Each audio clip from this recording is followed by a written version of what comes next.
Chapter 221. Small world nifflers were small, magical creatures covered in black fur, a bit like echidnas, gentle and fiercely loyal to their master.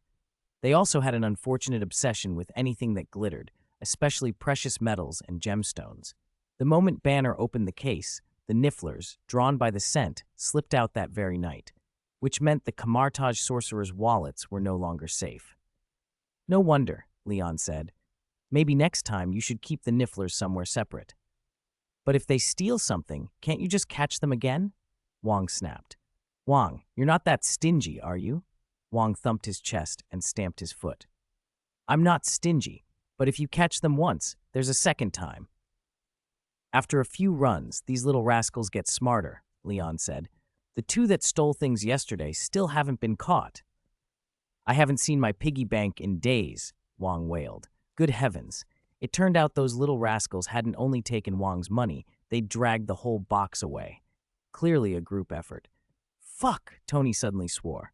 Everyone looked up to see a small, dark creature pop out of Tony's collar, an arc reactor clamped in its mouth. It pushed off Tony's shoulder and streaked away. "It stole my arc reactor." Tony checked his chest. Empty. "That's not petty theft. That's straight-up robbery. Can't you give me a hand?"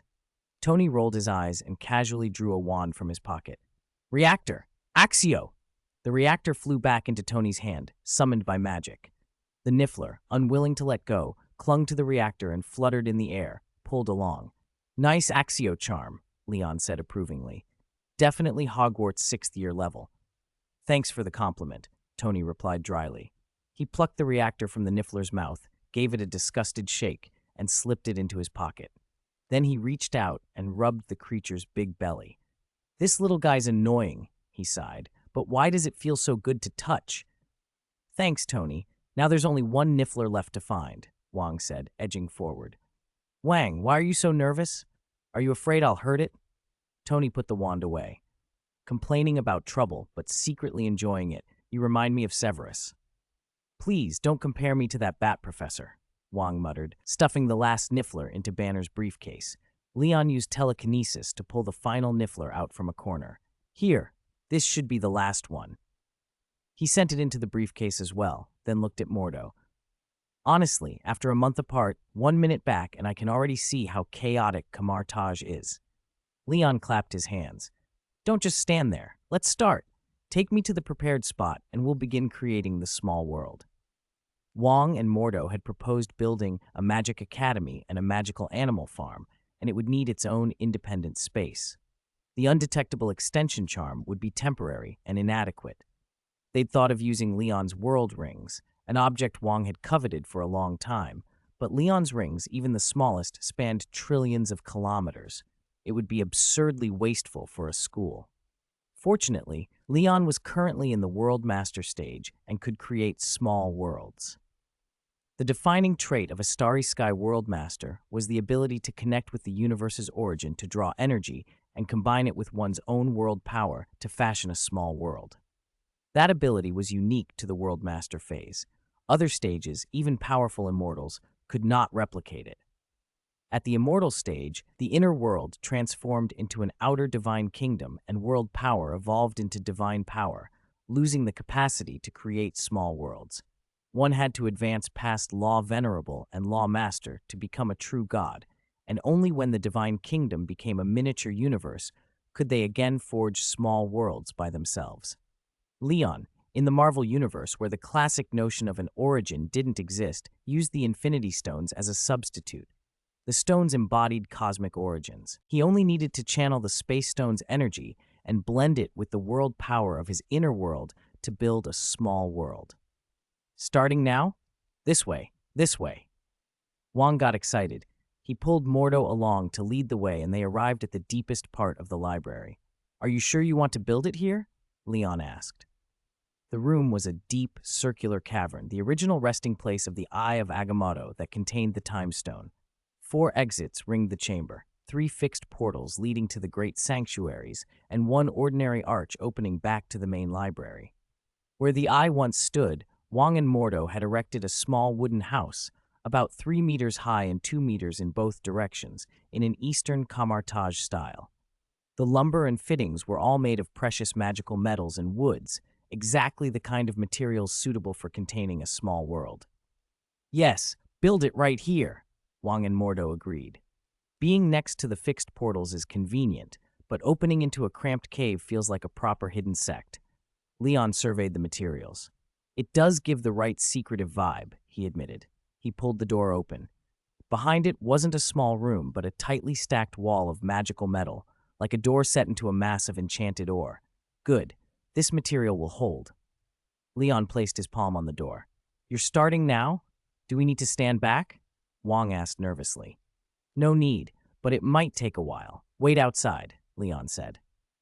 He channeled the space stone's energy within him and braided it with his world power.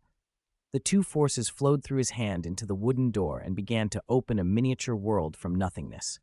100 meters, 1,000 meters, 10,000 meters. In breaths, the small world expanded to 100,000 meters in diameter and kept growing. Eventually, it became a spherical world over 1,000 kilometers across. That was the limit the materials could sustain, and Leon cut off the energy flow. Then, using world power, he gathered matter within the bubble, shaping continents, mountain ranges, rivers, and fashioned a steady light using the law of light. Half a day later, Leon lowered his hand from the door panel. Is it done? Wang's voice came from his side before Leon could turn. Tony, Mordo, and Banner, none of them had left either. They were all there, eager and waiting for him to finish creating the small world. Chapter 222, Transforming the World. There are still some details to add. Leon put his hand on the doorknob. But if you want to come in and take a look, you can follow me now. Tony stepped forward. Just looking isn't enough. We can also offer suggestions for transforming your small world. He spread his hands and grinned. The world's best idea man is right here. I'm the founder of Stark Electronics. Everyone uses the devices I invented. Most of those ideas were actually mine. Thank you very much. Leon had no real answer for the showy billionaire. I can offer ideas too. Banner raised his hand and a little more hesitantly added, because magical creatures need special habitats. Wang and Mordo needed no prompting. The two of them deliberately stood close to Leon, like two imposing sentries flanking the door. It seems you're all eager, Leon said. He twisted the knob. Ready? You'll be the first guests after this small world's birth. The group held their breath. No one answered. Leon pushed the door open. Dazzling light poured out and struck everyone like a wave. Beyond the door, there was no longer heavy magical metal, but an entire world, a vast expanse of yellow earth, distant mountain ranges, and a seeming infinity of sky. Tony was the first to step through. This feels like a real world. Gravity's about the same as Earth's, but it's barren, no vegetation at all, like a plucked chicken. What chicken? Leon walked in. Can't you just take in how vast it is? It's truly enormous, incredible. A small world attached to the solar system, but not actually in reality. It's like stepping into another dimension. Banner followed and looked around in awe. He felt the yellow ground under his feet and glanced up. There's an atmosphere. Are we on a planet? No, Leon said. It's a single continent, 500 kilometers across, formed from condensed cosmic dust. Does the light here come from the sun? I don't see the sun, Betty asked, holding Banner's hand. The light now is produced by this world's laws, Leon replied. In the future, this small world can be linked to reality. Once it's attached to Earth, when Kamartaj sees sunrise, this place could receive sunlight in sync, and it could have moonlight at night. It sounds like a fairy tale land, like Alice in Wonderland. A little girl's voice whispered in Betty's heart. What Alice? It's clearly the peach blossom spring from that old story. Wang disagreed. It's all the same, Leon said dryly. Mordo entered as well, then Leon closed the door. The wooden portal now stood in the middle of open flat ground, oddly out of place. We should build something here later, Tony observed. A lone door looks strange. And it should be larger. Only one person can fit through at a time, Mordo added. There's no need, Leon said. You won't need to come and go through this door. Instead, we can create fixed portals within the small world that link to the outside, like the ones deep in the library. He waved his hand. Dirt stirred in the distance as mud, sand, and rock gathered into a small hill, concealing the wooden door at its base. Now it looked like a door set into a 7 or 8 meter mound. That's better. I'll begin transforming the world. Leon tapped into the small world's power and set about finishing it. You can watch or offer suggestions. He used the world's energy to widen rivers, redirect subterranean water sources, and catalyze environmental processes, forcing the continent through a rapid evolutionary sequence. In minutes, an entire ecosystem spun into being. Microorganisms, plants, and animals arose across newly forming habitats. The barren expanse of yellow sand and bare rock quickly turned into oases and forests. Mountains went green almost instantly. In the distance, huge lakes or seas formed with the sound of surf. Tony and the others watched, stunned. Leon finally stopped. Done. Now this small world can sustain life and allow reproduction, he said, clapping as if brushing off dust. Tony and the others stood speechless for a long moment, trading shocked looks. Tony finally exclaimed, Leon, if you told me now that you could become a god soon, I might believe you. Becoming a god is still far off, Leon said with a wry sigh. For now, I can only create a small world and summon low-level life to keep it company. Barely create a world? Just to pass time? The others' faces twitched with silent complaint. Let's talk about the layout and next steps, Mordo said after a few seconds. He'd learned to expect the unexpected from Leon, especially since Leon had started learning magic and had been baffling him with rapid progress. Mordo's expression was composed, but he asked, and then? We build a magic academy and raise magical creatures, Leon said. He projected a real-time map into the air with a flick of magic. This is the current map of the small world. The continent is 500 kilometers across. Everything beyond the land is cosmic void for now. Any ideas for how to develop it? Leon asked. Tony stroked his chin. Since magical animals will live there, make sure there are abundant, stable water sources. Banner added, some creatures need specific environments. It's best to divide distinct ecological zones. For the Academy's location, it should feel mysterious, something that drops jaws the first time someone sees it, Wong said. I prefer simplicity, Mordo countered. Something like camartage. All of that can be done. Leon snapped his fingers. The world shuddered. Mountains collapsed, plains split, and rivers reversed. High peaks were leveled and pushed aside, while the plains cracked open and magma welled up from the crust. Far off, a torrent of water surged as if an underground ocean had been unearthed, slamming into the shore in monstrous waves. The scene was both cataclysmic and creative, and everyone watched with stunned silence. Mordo didn't show it on his face, but his eyes widened. More than half an hour later, Leon's work finally stopped. Chapter 223, New Plan. He condensed the map from raw energy again. This time, the continent on the map showed far more detail. Leon pointed and explained, in the center there's a giant lake, about 200 kilometers in diameter. 4 rivers flow out from it, dividing the continent into 4 triangular regions. The northern region is mostly plains and glacial terrain. The south is magma fields and wasteland. The west is plateaus and mountains. The east is basins and forests. Most of the world's major topographical features are here, so every magical creature can find a habitat that suits it. Leon tapped the lake in the map's center. I plan to build the Magic Academy above the lake as a floating island. What do you think? The group fell silent for a moment. Banner shook his head with a smile. I think it's brilliant. Nothing to add. Then let's go to the center of the lake, Leon said. He used telekinesis to lift everyone and flew toward the heart of the continent. Soon a vast lake spread beneath them. Though called a lake, it rivaled an ocean, tides along its shores and a mostly calm surface. Toward the center, the wind and waves picked up. There were even storm cells with water spouts, natural phenomena shaped by the world's power. When the small world eventually linked to Earth's space, changes in light, gravity, and temperature would make these phenomena natural.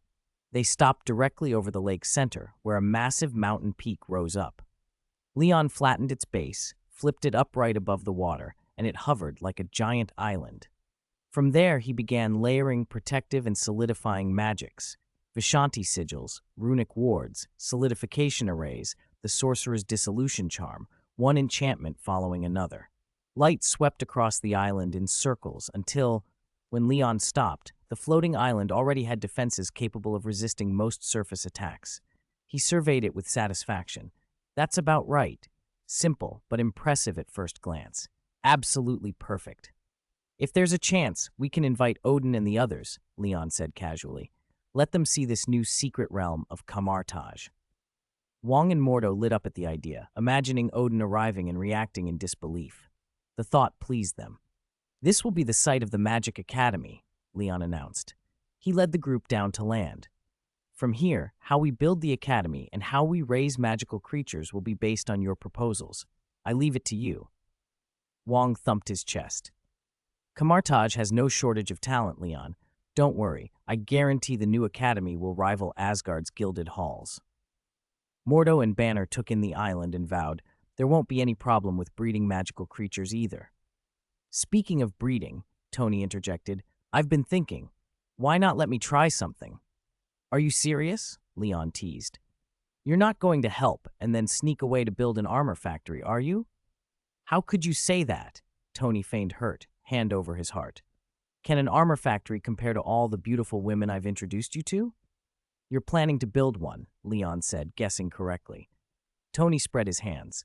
This small world is huge. Kamartaj only has a handful of people and not many magical creatures.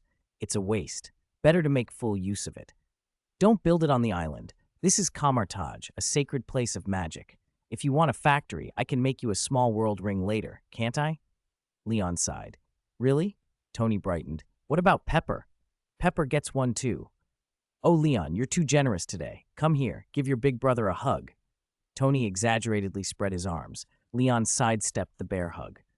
Do you have to be so materialistic? He muttered. Remember to make them the same style, Tony said, slinging an arm over Leon's shoulder and winking. Pepper will appreciate matching ones. Or in a heart shape. Do you want me to hide it in a ring box forever? Make it an Iron Man mask shape instead. She won't like the mask. Then embed a diamond of vibranium, so the world it contains can be larger. Vibranium? That could work. They quickly reached an agreement. Leon turned and saw the others staring at him, eyes full of longing. Clearly everyone wanted one. What are those looks for? Leon laughed. Banner, don't you already have a suitcase with an undetectable extension charm? Why do you want a world ring? Banner smiled shyly. Mainly, I want to give the magical creatures a stable home. That sounded heartfelt. Leon grinned. If you want a world ring, work hard. If we win the challenge against Asgard, I'll make them for you. Making a few small world rings would take Leon only minutes, but the promise was a powerful incentive. Energized, the group tackled their tasks with new urgency. They couldn't wait to finish the island and begin cultivating and breeding. Even Betty pulled Banner aside to ask if it was too late for her to start learning magic. Leon had to caution them. They had to finish the academy's construction and the magical creature breeding, both in quantity and quality, before they could enter the challenge. After the tasks were distributed, Banner and Mordo took Tony on a tour, riding enchanted brooms to survey the small world and plan habitats for the creatures. Wong opened a portal to Kamartaj and brought back a team of mages skilled in civil engineering. Work spread like wildfire. Leon stood at the edge of the floating island, turning his gaze away from the bustling activity to begin his own cultivation plan. Realm Lord, Level 5, 40% mastery of the Law of Light. It was time to acquire the remaining clones. According to our earlier choice, selecting the Blacklight virus as the second clone should be straightforward, he thought. Leon sat, closed his eyes, and activated his traversal ability again after 2 months. Keywords: Blacklight virus, Blackwatch, Manhattan, Anchorworld. Confirming traverse. After paying a negligible amount of energy for the traversal, Leon vanished instantly. A few seconds later, he reappeared in the same spot. Chapter 224, Zhang He Guang. The Blacklight virus was never a virus in the conventional sense. It was an ancient life form that predated life on Earth. Its original function was to help hosts activate dormant genes and drive evolution. Hence, researchers first called it the symbol of evolution, the material embodiment of the concept itself. Only later, during experiments at Black Watch, a U.S. military-founded organization, did a mutated strain appear. That variant was named the Blacklight virus. Unlike the original, which merely assisted evolution, the variant was contagious. The chance an infected person would turn into a mindless, ravening creature approached 100%. Even Alex Mercer, the protagonist of the prototype story, failed to merge cleanly with it. In fact, he was already dead before the merging began. Alex had been a researcher at Black Watch. Because of his upbringing, he was somewhat antisocial. Realizing the organization's immorality, he tried to escape with a sample of the original virus.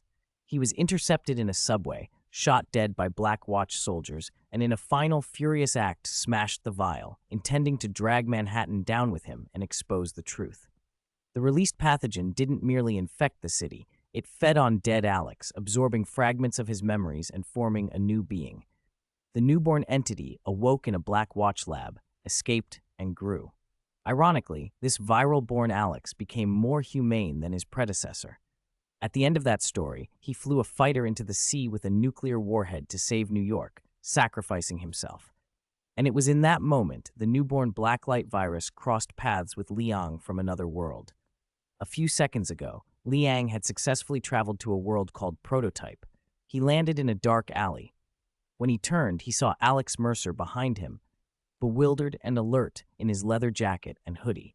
Outside, heavy footsteps and the whir of helicopter blades closed in. Black Watch forces in pursuit.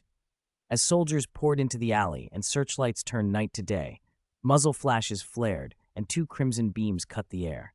Bodies tore apart and helicopter fuel ignited into flames. "It seems I've arrived at the beginning of the story," Liang murmured. Amid falling limbs and roaring fire, Liang looked at Alex. "You look like you could use some help. I could use a favor, too." Then they ran, a speed run through Manhattan. They fought from west to east, slaughtering Black Watch reinforcements and virus-infected monsters alike. Half a day later, all Black Watch bases in the United States had been wiped out by the two of them. Alex regained fragments of his memory by absorbing other infected hosts over and over until he realized he had been dead long ago. An aggregate of viral tissue carrying Alex's memories. As they faced an American-launched nuclear warhead streaking toward them, Liang patted Alex's shoulder. "Remember, Alex, great power carries great responsibility." He took the vial of original virus solution Alex had been clutching, and instead of letting the warhead fall on them, he crashed it into the incoming nuke. The sky erupted in fire. Alex's anguished cries filled the air as Liang made a choice and silently returned to his own world. "Isn't that sad?" someone remarked later. "I can't imagine how Alex must feel." "After all," another said, "I was the first to show him kindness after he was reborn." On a floating island, Liang held the syringe filled with the original Blacklight solution. "If Spider-Man can grow after losing Uncle Ben," he told himself, "Alex can survive too. Time to raise a second clone." Liang sealed the original virus in his inner world and rose to help the mages of Kamartaj weave the building materials into a defensive array. Inside his inner world, Blood Sea Clone condensed a small proxy. The little clone began channeling the virus vial into the air. Clone's secret art, activate. World power streamed toward the original virus, attempting to envelop and restructure it. The solution melted and reverted to primal genetic code, the same initial steps Liang had used when nurturing the Blood Sea Clone. But then the process stalled, as if a program had hit an error. The viral genetic matrix and the surrounding world power stopped mid-flow, frozen. Liang frowned. He compared the situation to Tony's failed attempt to cultivate the Starry Sky system. Maybe the virus's constitution didn't match the clone nurturing method. If that were the case, he could try other genetic materials from the Starry Sky world. As he considered contingencies, another change occurred in his inner world. A purer energy rose from his original nucleus and shot into his inner world, slicing through the suspended world power to wrap around the genetic information. After several breaths, the energy dissipated and the clone's secret art resumed. World power poured into the gene seed, forming a black-red eggshell that pulsed with energy. The inner world gave feedback. The nurturing time for a Blacklight virus clone was 10 hours. Liang, however, was more intrigued by the energy that had intervened. Was that the Starry Sky world's cosmic energy, left in my original nucleus by the source will? He wondered aloud. It anticipated I might cultivate clones from other worlds and left this energy to transform the source will in advance. That means my next clone will also undergo the same transformation. He looked at the black-red egg suspended in the air and reintegrated the Blood Sea clone back into the Blood Sea. 10 hours later, in his inner world, the Blood Sea's cultivation halted and watched the shell cracked, faint and dry at first, then more decisively. Within minutes it shattered and a black, viscous life form shimmered with red light as it burst forth. Liang's consciousness divided again. From two perspectives, it became three. The newly added vantage revealed nothing. No light, no sound. He understood immediately. I'm in the form of the original virus solution now, he thought. Everything is pitch black. I can't speak. I can't hear. He hadn't even reached the planetary level when freshly birthed. He had a long way to go to match his main body's cultivation. Still, it was easy enough to bolster the clone with the space stone. Liang poured energy into this new self. The clone's aura leapt, planet, star, universe, and only slowed at the domain lord stage. He continued infusing energy to strengthen its base. He placed his new form on the ground with telekinesis and began checking innate abilities. Evolution. By absorbing genetic material from other organisms, the user filters, incorporates, and optimizes stronger genes suited to its survival. Assimilation absorption. Decompose and absorb organisms, organic matter and inorganic matter as nutrients and structural components while recording their information. Liang, Heguang, tested the functions, preparing the blacklight clone to adapt and grow in a world that had already known too much death. Chapter 2. Memory Hive. By devouring the bodies of living beings, one can obtain their memories and store them in the hive network for viewing at any time. If the devoured subject is alive, complete memories will be obtained.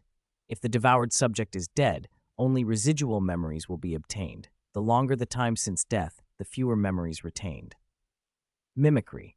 After a living being or object is assimilated and absorbed, its corresponding information will be recorded in the hive network. This information can then be used to mimic the appearance and characteristics of that being or object. Assimilation infection. After the blacklight virus invades a living host, it can rapidly assimilate the target's cells, forcibly activate non-coding regions, and aggressively initiate large-scale replication and assimilation. If the infected target is inorganic, the target can be converted into a blacklight virus stock solution. There were 5 innate abilities in total. Heguang Liang's eyes glittered as he read. Judging from those abilities alone, the blacklight virus lived up to its reputation as the epitome of evolution in the prototype world. It was a behemoth on the path of biological advancement. Devour everything, absorb everything, assimilate everything. Organic or inorganic, matter could be turned into nourishment. Against living beings, it was even more terrifying. Beyond simple devouring and assimilation, it was a ready-made ladder to ultimate power with almost no limits. Even its infection ability was outrageous. What virus could infect inorganic matter? And when normal viruses infect living cells, they must first bind receptors, penetrate, shed protein coats, and then inject genetic material.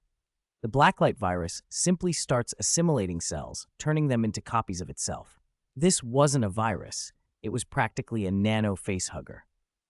Fortunately, Heguang only needed to cultivate a blacklight clone. Once created, the clone would be part of him, linked to his will. He could decide whether or not to activate those innate abilities. Otherwise, he wouldn't dare bring the virus into Marvel for research. Don't be fooled by the virus's fragile physical form. A flame or a bottle of liquid nitrogen could kill it. But if it devoured even a little living matter, its vitality would balloon like wind-fed fire.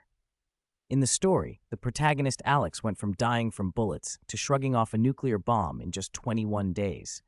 With that rate of evolution, given a world with even a slightly higher ceiling than prototype, it could become stronger than a Kryptonian.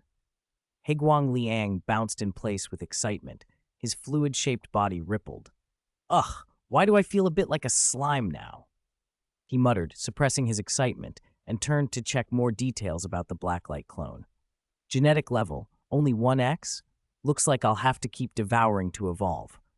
And it can reproduce?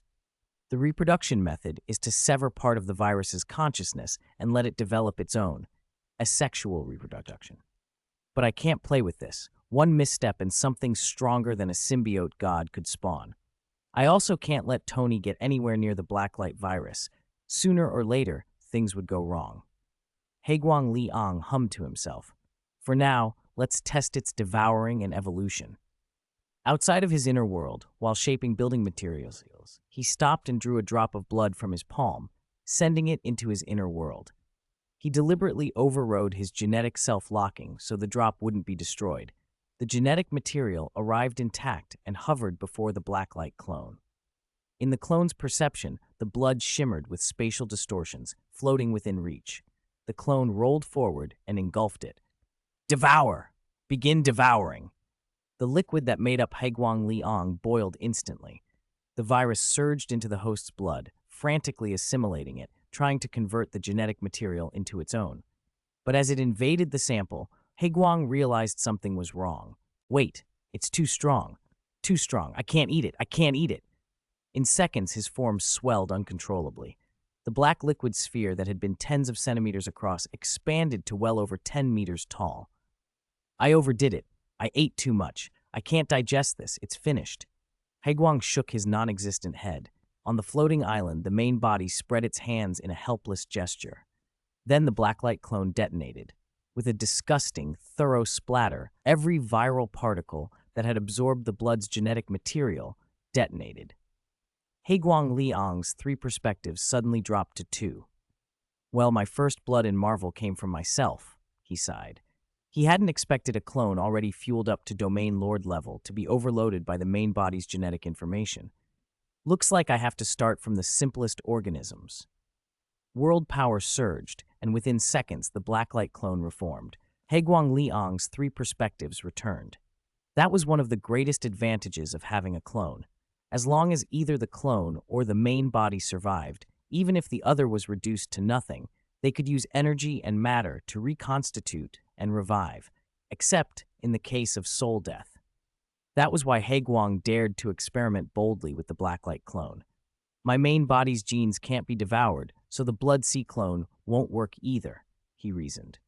We'll start with the creatures I brought back from the starry sky world. Drawing on world power, he commanded the creatures in his inner world to line up before the clone. 2-headed wolves with mutated jaws and giant mammoths stalked the ground. Enormous octopuses and fat lobsters swam in the sea. The monsters ran and leaped, their legs blurring into afterimages, or launched from the water and slid forward on their bellies. Within minutes, hundreds of mutated beasts had formed a long queue. They all have 1x genetic levels, so they probably won't make the clone evolve quickly, but it's better than nothing, Haiguang said. A blood-red tentacle shot from his form and pierced the first 2-headed wolf. In less than a second, the wolf melted into a mass of flesh and was absorbed into the blacklight body. There isn't much change in genes, he noted, but a memory has been added to the memory hive, and the mimicry ability can be used. Haiguang activated mimicry. Black-red veins rippled across the surface of the liquid sphere. His body elongated and rapidly solidified, taking on the shape of the 2-headed wolf. Now I have eyes. Haiguang looked left and right. His vision was no longer total darkness. He glanced back at the long line of creatures. Continue. Thousands of tentacles burst from him, inserting into the waiting monsters and swiftly devouring them clean. Chapter 226, Inhumans. A gurgling sound echoed through the boundless world. Hundreds of monsters' genetic blueprints, mixed with matter and energy transformed from their flesh and blood, flowed like processed juice downhill. It was as if a production machine were pulverizing watermelons and oranges and extracting the finest nutrients, channeling them along thousands of tendrils into Haiguang Liang's body. Liang watched everything that happened inside him. As huge quantities of foreign genetic information entered, the blacklight virus automatically broke it down, optimized it, and began integrating it into him. He could see gene fragments being cut into segments and reassembled onto his own DNA.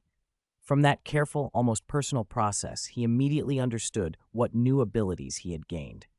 That intimate, meticulous awareness let him absorb and comprehend the monster's genetics at an incredible speed. A massive flood of information surged through his consciousness. His Blood Sea clone began to practice at once. Liang activated his innate ability, creation. The vast genetic primal energy in the Blood Sea converged, a blood-red mist rose, floating above the waters like a thin veil. Within it, the sounds of exploding bodies and distant beast roars echoed intermittently. Time slipped by almost unnoticed. 3 years passed inside the inner world. When the mist finally dispersed, it revealed hundreds of thumb-sized embryos. Under the influence of creation, those embryos grew in minutes, transforming into giant monsters. Two-headed wolves, giant octopuses. Many of the same species the Blacklight clone had once devoured, now remade by the Blood Sea clone. Liang used telekinesis to place them on land and in the ocean. As soon as they returned to a free environment, they ran and swam, each one a vibrant, living creature, no different from the originals in the Starry Sky world. "It worked," Liang said, mimicking the stance of a two-headed giant wolf as he stood on the Blood Sea shore. "I wasn't wrong. The Blacklight clone's greatest use is helping me understand the genetic essence of every living thing. In the Starry Sky world system, the ceiling for gene level is extremely high. If my main body can someday reach 10,000 or even 100,000 times its current gene count, I could become a silver or even a supreme Superman. As long as I keep using the Blacklight clone and the Blood Sea clone to devour and study genes, I can go very far down this path." Fine black and red veins rippled across Liang's body, quickly transforming into slender tendrils that wove across his frame. Seconds later, they retracted beneath his skin, and he changed form into a handsome Siberian husky, black and white fur, bright, intelligent blue eyes. The Blacklight clone tilted its head, inspecting itself. "Looks pretty good," Liang said. "Next, I'll find some excellent genes to absorb." On the floating island, a day passed. Liang continued enchanting building materials as usual, while dozens of Kamartaj mages and Wang labored nearby. With the island's defensive magic array now accessible, the mages used spells to lay foundations and cut stone. Wang, wiping sweat from his brow, took a break, and then noticed a flash on Liang's body. A black and white shape had darted through a portal and vanished from the small world. "Huh?" he said, suddenly alert. "Didn't something black and white just run out?" "You're imagining things, Wang," Liang replied without looking up. "No, I really saw it. Black and white, like a flash." Wang peered at Liang, then grinned mischievously. "You wouldn't be smuggling pandas in, would you? Sneaking protected pandas into the forest to boost the small world's biodiversity?" "What, stealing pandas?" Liang blinked. "Wang, you're letting your imagination run wild. Go back to work. Focusing on work clears your head." "Hey, don't push me. Did I really see it?" Wang went back to building the mage tower, utterly perplexed. Outside the library, the husky-shaped Liang stood on Wang's desk for a moment, muttering, "This old Wang never concentrates." Then he spread his mental power, locked onto a target, and vanished. A few minutes later, he appeared on the far side of the moon, walking lightly into the technologically advanced city of the Inhumans. He strolled among them as if on a holiday, transparent threads unfurling from his body. They made tiny, precise nicks in the skin of those he passed, siphoning small drops of blood. For the Blacklight virus, a single drop of blood or a bit of scalp was enough to obtain an organism's genes. Devouring someone whole was more about gaining energy, nutrients for evolution, or memories. Liang's Blacklight clone, however, used the Space Stone as an energy source, so all he truly needed was genetic information, no gross theatrics necessary, no bones and gore like Alex's methods. He toured the Inhuman city, admiring the exotic architecture while quietly absorbing genetic samples. Then a shadow fell over him. Liang looked up and froze. A giant Shar-Pei dog stood before him, over a meter tall, with a head nearly a meter across. He knew this dog, Lockjaw, the Inhuman's superpowered canine whose abilities included spatial teleportation and telepathy. The Shar-Pei lowered his head, tilting it at the talking Siberian husky. He couldn't comprehend how this dog could speak, and his eyes widened. Why are you looking at me?" Liang asked. Lockjaw tried to communicate telepathically, but before he could say anything, Liang leapt up and struck him hard. The great dog fell unconscious. "I'm here to eat people," Liang said, the last thing Lockjaw heard before he went out. When Lockjaw woke much later, his mind swam with questions. He found that the entire Inhuman royal family had been knocked out in quick succession by the same Siberian husky. That husky was just standing there, tilting its head, and then suddenly jumped and knocked me out, Maximus said. I was telling my brother that if we moved to Earth, it would break down our class divisions. Then the husky jumped up and hit me. I got knocked out too. When it knocked out Mark, it said, "You want to go to Earth too?" and then turned and hit me, Medusa said. It hit me after I told it our plans, another guard added. After it knocked out Medusa, it said, "If you dare to go to Earth, I'll break your legs," and then knocked me out too. Even Lockjaw gave his account, dazed and confused. Together they concluded it must be a super Siberian husky from Earth capable of taking on the Inhumans single-handedly. Black Bolt, watching seriously, made a sign language gesture and explained his theory. Perhaps it was the dog belonging to that Superman of Earth. The comics even have a Superman dog called Lil Crypto. Black Bolt's solemn analysis was persuasive. After hearing it, Maximus, who had long pushed to relocate the tribe to Earth, recalled the recent fate of the Skrull and fell silent. No one dared mention moving the Inhumans to Earth again. After Haiguang Liang collected the Inhumans' genes, he didn't devour and fuse them right away. Instead, he returned to Earth. He flew above the clouds, accelerating the whole time with the law of light. The Blacklight clone had no biofield. If he relied only on brute force to fly, the disturbance would be so great it could affect the atmosphere. As he sped along, he noted to himself that these Inhumans wanted to relocate to Earth, very much the TV series version, and that their powers, from sonic attacks to spatial jumps, might prove useful. Next, find the Eternals. Haiguang Liang descended from the clouds toward the nearest Eternal. As he approached, he saw a meeting in progress. Perfect. He could take them all out at once. The Eternals were creations of the Celestials. They could manipulate cosmic energy and lived for ages. Each individual also had unique powers. In 5000 BC, 10 Eternals had come to Earth under Erisham the Judge's command to deal with the Deviants, another race the Celestials had made that had gone rogue. The 10 battled the Deviants on Earth for millennia. They believed that was their entire purpose. In fact, except for Ajax, most of them didn't know their true mission, to protect humanity's reproduction, so the celestial seed incubating deep within Earth could absorb enough life energy to be born. The Celestials had the power to create galaxies and life. When they seeded worlds, a new celestial could gestate within a planet once intelligent life reached a certain threshold.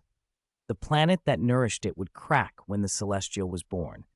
The 10 Eternals' secret job was to make sure the celestial inside Earth could hatch, something most of them didn't fully understand, and many grew to love Earth and its people. The internal conflict over whether to interfere with human development 2,000 years ago had split them apart. For the last 2,000 years, they'd lived scattered across the world. Now, in a stone house in Africa, they had reunited and were discussing recent events, chiefly Superman and the Skrulls. "Do you remember the space stone fluctuation we detected in New York a few months ago?" Ajak asked. "Of course," Cersei said. She had East Asian features. Sprite and I even infiltrated Avengers Tower. That energy flared again in Kamartaj later, so it's likely Superman learned how to use the stone. "That sort of energy isn't something an ordinary person masters," Ajak said. "I looked into him. He was once just an ordinary human, then suddenly became Superman. His abilities are very similar to ours." "Are you saying he might be an Eternal?" someone asked. "It's possible," Ajax said gravely. "There are many Eternals in the universe. He could be one who arrived here by accident." "Do we go greet him?" Sprite asked, curious. "No," Ajax said. "Earth is getting restless. Our mission may face setbacks. We can't scatter again. Stay vigilant." "Mission?" Cersei frowned. "Wasn't the mission finished ages ago? The Deviants are gone." Ajax hesitated. Before he could answer, the wooden door of the stone house was pushed open from outside with a snap. The doorknob's latch broke and fell to the floor. The Eternals frowned, but did not rise. 10 superpowered beings gathered together were not easily disturbed. What stepped through the doorway, however, was a small, fluffy leg, and then its owner, a black and white Siberian husky. It stood rigid in the wind and dust sweeping into the room, eyes sweeping over everyone with a look of imperious disdain. "This husky is oddly handsome," Cersei blurted. The others nodded in surprise, then immediately recovered and frowned. "It kicked the latch open?" someone said, as if disbelieving. Before they could finish, the husky's gaze sharpened like lightning. In the next heartbeat, its figure blurred. Every Eternal felt a sudden, brutal blow to the chin, a slap from a dog, and blacked out. When the 10 Eternals came to, it was a day later. Confusion filled their eyes. They could not fathom how they had been knocked unconscious by a Siberian husky. "These Eternals aren't even tough enough to take one of my slaps," Haiguang Liang murmured. He stepped over their unconscious bodies, leisurely collected their blood, patted his rump, and turned to leave. "They protected Earth in the movie," he told himself. "I won't bother them for now. I'll deal with them when I go after the Celestial in the planet's core later." If he clashed with members of the Celestials' faction, the whole group would come. The weak among them could blow up a planet. The strong could casually destroy a universe. To devour the Celestial baby inside Earth, he would first need strength enough to challenge the Celestials. He decided he still had a few years' growth to go, otherwise he'd end up like Odin, ganged up on by the Celestials. After harvesting the Eternal's blood, Haiguang Liang returned to Kamartaj and sank into his inner world. He stood on grass as fine black and red lines reappeared across his form. Seconds later, the Siberian husky dissolved back into a mass of viral stock solution. "Devour. Begin devouring all of it," he commanded. He activated his ability. Instantly, every drop of foreign blood inside him was decomposed and absorbed by the virus, then optimized and reorganized. Liang watched the process of genetic breakdown and reconstruction. The inhuman genes fused into the blacklight virus first. At first, the viral genome level barely shifted, but after Black Bolt's genes were integrated, the virus's genetic level surged, jumping to 3 times its original scale. Black Bolt's upper limit is indeed high, he observed as the new power settled. With the earlier genes, that jump to 3 times makes sense. Next, he devoured the Eternal's genes. 10 drops of Eternal blood decomposed within the blacklight virus. The first Eternal's gene merged and his aura spiked. "Directly transcended to 6 times," he murmured.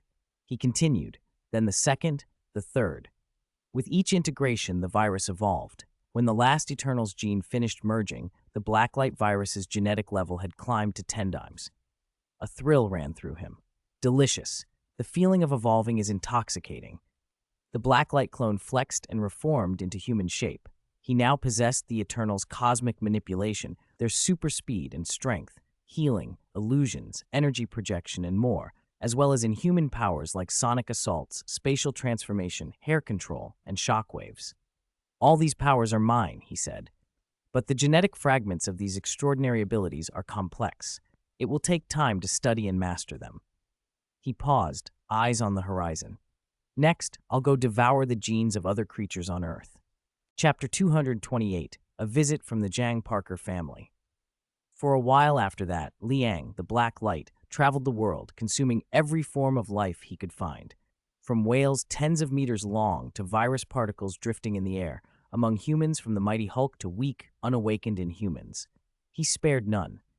As he devoured the Earth's biosphere, his Black Light clone evolved to the 16-nax gene level and received sweeping upgrades across every field of ability.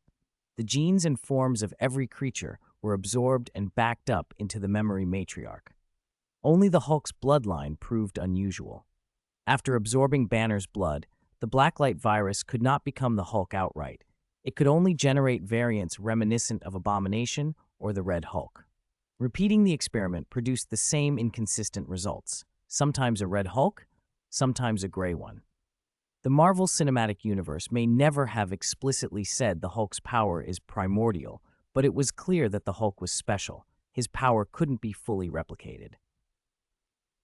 When he finished with Earth's organisms, Liang turned to the stars. He summoned a Super Skrull and had him collect tissue samples from many alien races. After decomposing and absorbing those genes, along with the Super Skrull's blood, the Blacklight clone finally reached the 20x gene level. "These cosmic races are disappointing," Liang complained afterward. "Out of tens of thousands, almost none have strength over a ton. No wonder the Guardians of the Galaxy can move around the universe so casually. But it's better than nothing," he added. "Keep the Super Skrull gathering more." He wasn't optimistic. He suspected that even if the clone consumed all ordinary alien life in the current universe, its gene level still might not match his main body. He needed genes from the truly powerful, Odin, Zeus, or other gods were not out of the question. Liang even wished Dormammu hadn't disappeared so soon. If the flame-like entity were around, a few scraps of his power would have been invaluable. Then again, Dormammu was an energy being. Could the blacklight virus even absorb him? He made a mental note. If the chance ever arose to acquire their blood or tissue, he would investigate. For now, he decided it was time to go back to the apartment. Peter Parker's family and the Wanda siblings were coming over that day, and, for familiar people, Liang preferred to ask for blood directly. He didn't feel the need to morph into a Siberian husky and knock anyone out. Everyone trusted his Superman-like strength. Even Banner didn't hesitate to give a sample. Before heading home, Liang had invited the sorcerers for dinner, but both Wong and Mordo declined. Kamartaj's small world construction was still in full swing, and both factions were totally immersed. When the chance to build a small world personally comes up, nobody says no. When Liang returned, Natasha had already prepared dinner, 8 portions of lemon sea bass with moose mini cakes and roasted bread, a very Western spread. Yelena sat on the sofa, Shirley curled in her arms, both laughing freely at Tom and Jerry. It was an odd pair, one big, one very small, and they were enjoying themselves. "Yelena, you're just sitting here holding Shirley and watching TV?" Liang dropped onto the sofa and roughed Yelena's hair. "Aren't you going to help Natasha in the kitchen?" "Ah," Yelena squeezed Shirley's tiny hand and pouted. "Boss, you're hitting me as soon as you get back. You just got home, and you haven't done anything either." Liang teased. "What did you call me?" Yelena blinked at him. "Boss, isn't that right?" She tried to read his expression. "What's a boss for?" "A boss is to make subordinates work non-stop," she said, puffing her cheeks out. Her bravado faltered a few seconds later. She set Shirley down and sighed, shoulders slumping as she rose to walk toward the kitchen. Her golden hair lost some of its sparkle. "Okay, I'll go help. Shirley, you have to laugh for me when you get to the good parts." Her steps were slow and mournful, like a traveler leaving home. The mood almost infected Liang. He shook his head to fend it off, just about to call out to the drama queen when the doorbell rang. The moment Yelena heard the bell, she perked up again. "Coming! I'll get it!" Her hair glittered, her back straightened, and she skipped for the door. Liang exchanged a look with Shirley. "Your sister's a real goof, isn't she?" Shirley said without hesitation. "You'll have to take care of her." Liang laughed. The Parker family and the Wanda siblings arrived almost at the same time. After quick introductions, everyone fell into easy conversation. The Parker contingent was small, just Peter and his Aunt May Parker, but they were familiar faces to Liang. Aunt May presented a gift as soon as she stepped in and began thanking them. Peter was no longer bullied at school, she explained, and Shirley had a lot to do with that. 6-year-old Peter also managed a polite thank you. Everything about the Parkers smelled of everyday warmth. Peter's eyes, however, were immediately drawn to the collection of Iron Man masks mounted on the wall. Shirley, already something of a legend around Queen's schools, waved her hand off and said nonchalantly that the bullies had realized their mistakes. She'd only helped them see the error of their ways. Many would have thought she was joking, but Aunt Mai had heard Shirley's nickname, Kingpin of the School, and simply gave an approving thumbs up. The Wanda siblings stayed quiet on one side. Wanda kept glancing at Liang now and then, while Pietro slipped up behind Peter and whispered, "What's so great about Iron Man? Quicksilver's the coolest superhero." Since repelling Dormammu at Kamartaj, Pietro had awakened his powers and become a street-level superhero in New York. He called himself Quicksilver and did justice after school. Word on the street was that a month ago, during the few days Kingpin mysteriously vanished, Quicksilver had even hit several of Kingpin's strongholds. Little Peter Parker knew of him, but he didn't approve. At the dinner table, Peter sat opposite Pietro with a mouthful of food, eyes fixed on him in obvious disapproval. Natasha and May, meanwhile, chatted happily. As a S-Shield agent, Natasha handled people effortlessly. Every remark landed in May's comfort zone. By the end of the meal, May was already calling Natasha a confidant and offered to wash the dishes, telling Peter and the others to go play in the living room. Liang, who had been about to clear the table with a clean sweep, paused. Natasha raised an eyebrow and, smiling, collected some plates. "We have a dishwasher. You don't have to worry about it," she said. Still, Natasha and May gently ushered everyone out of the dining room. "Seems like Natasha really likes your May, Peter," Liang teased, booping Peter's nose. Peter blinked. "That's great. May's the best person in the world. Really, didn't you just say at dinner that Iron Man was the best?" Pietro leaned his big face in close. "That's different. Iron Man is the best in the outside world. May is the best at home," Peter shot back. No, repeated 1,000 times. "Quicksilver is 10 times better than Iron Man," Pietro countered. "No way." Peter jumped up. "Quicksilver's good, but he's new. Iron Man is the best." "Quicksilver, Iron Man."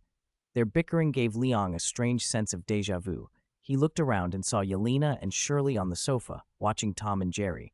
Then he glanced at Wanda. She was watching him too, but when their eyes met, she froze, then hurriedly looked away, cheeks flushing.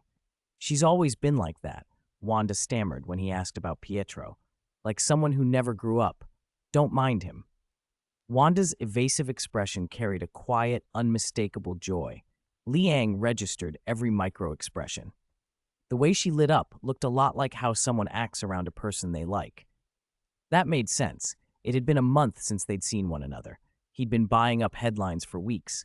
Every so often, a high-definition photo would flash across the news with the caption, "Superhero saves the world again." The hero in those photos was striking enough to make anyone's heart race. No wonder Wanda's dreams were restless. Liang set aside his plan to interrogate the siblings about their blood and moved closer. "A month's passed and you didn't come find me. How's your chaos magic practice? You're not avoiding me, are you?" "No." Wanda lifted her head as if gathering courage to meet his eyes, but the moment their gazes locked, her voice thinned and she instinctively stepped back. Liang stepped forward. She took another step back. Finally cornered, Wanda let out a small, animal-like whimper, fumbled in her pocket, and shoved 2 test tubes into his hands. "This is the blood you wanted. I'm going to the gym on the top floor to practice chaos magic." She turned and fled. Wanda's heart hammered. With both hands, she clapped the air and opened a chaos magic-wrought spatial passage directly to the top-floor gym. She slipped through, and the portal snapped shut behind her. Liang stood there, test tubes in hand, stunned, using chaos magic to form a stable spatial doorway. She'd practiced seriously. She'd even developed her own technique. He didn't immediately chase her. Instead, he examined the tubes. If his blacklight construct devoured Wanda's blood, could he, in theory, seize chaos magic? He sent the samples into his inner world. The blacklight clone, a dark liquid humanoid, surged forward and consumed them. Pietro's blood was processed first. The clone's speed-related abilities, already enhanced from other experiments, sharpened further. Then it devoured Wanda's blood. There had been a faint trace of chaos magic within it. Liang's genetic primal energy filtered and stripped the blood of its mystical protections, and the clone decomposed and absorbed the remainder.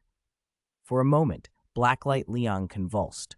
Black and red tendrils writhed over its form, and it briefly took on Wanda's likeness. It raised its hands and tried to shape chaos magic, but only a surge of genetic energy answered. No true magic formed.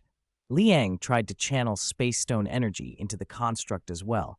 There was still no reaction. Clearly, genes alone weren't enough. There had to be some soul or consciousness-related factor that enabled Wanda's magic. Even borrowing the Super Scroll method of mimicking powers might never reproduce chaos magic. A moment later, in the real world, Liang shook his head and decided to speak with Wanda himself. He traced a mystic portal sigil in the air and stepped through to the top-floor gym. Chapter 230, Space Channel. The gym on the top floor had been converted by the Men in Black for workouts between missions. They'd knocked through 4 large apartments and set up more than 10 boxing rings.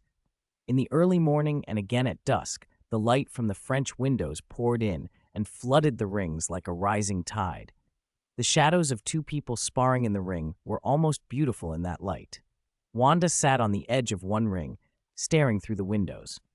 The setting sun washed her face in a dusky glow. Her hair picked up a wine-colored sheen. A shadow drifted over and settled beside her. A few beats later, she shifted her gaze. Leon leaned on the ropes with one arm, blocking more than the sunlight. He was bending the ropes down by a good 10 centimeters with one hand. So your way of practicing magic is to squat on the floor, clear your head, and let your superpowers ferment like rice and go bad by themselves?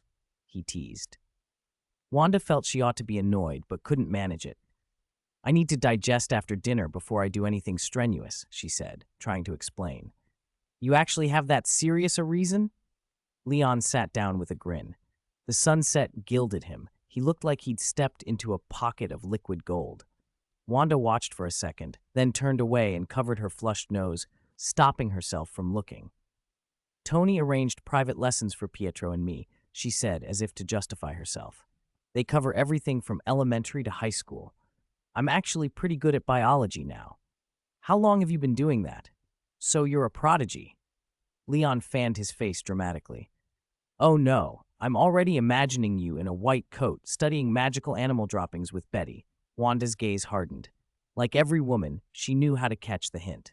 Natasha and Yelena had long since made it clear Leon was a playboy in spirit, not so different from Tony Stark. After 2 months, she'd grown used to it, mostly, but she couldn't stand being compared to a possible ex.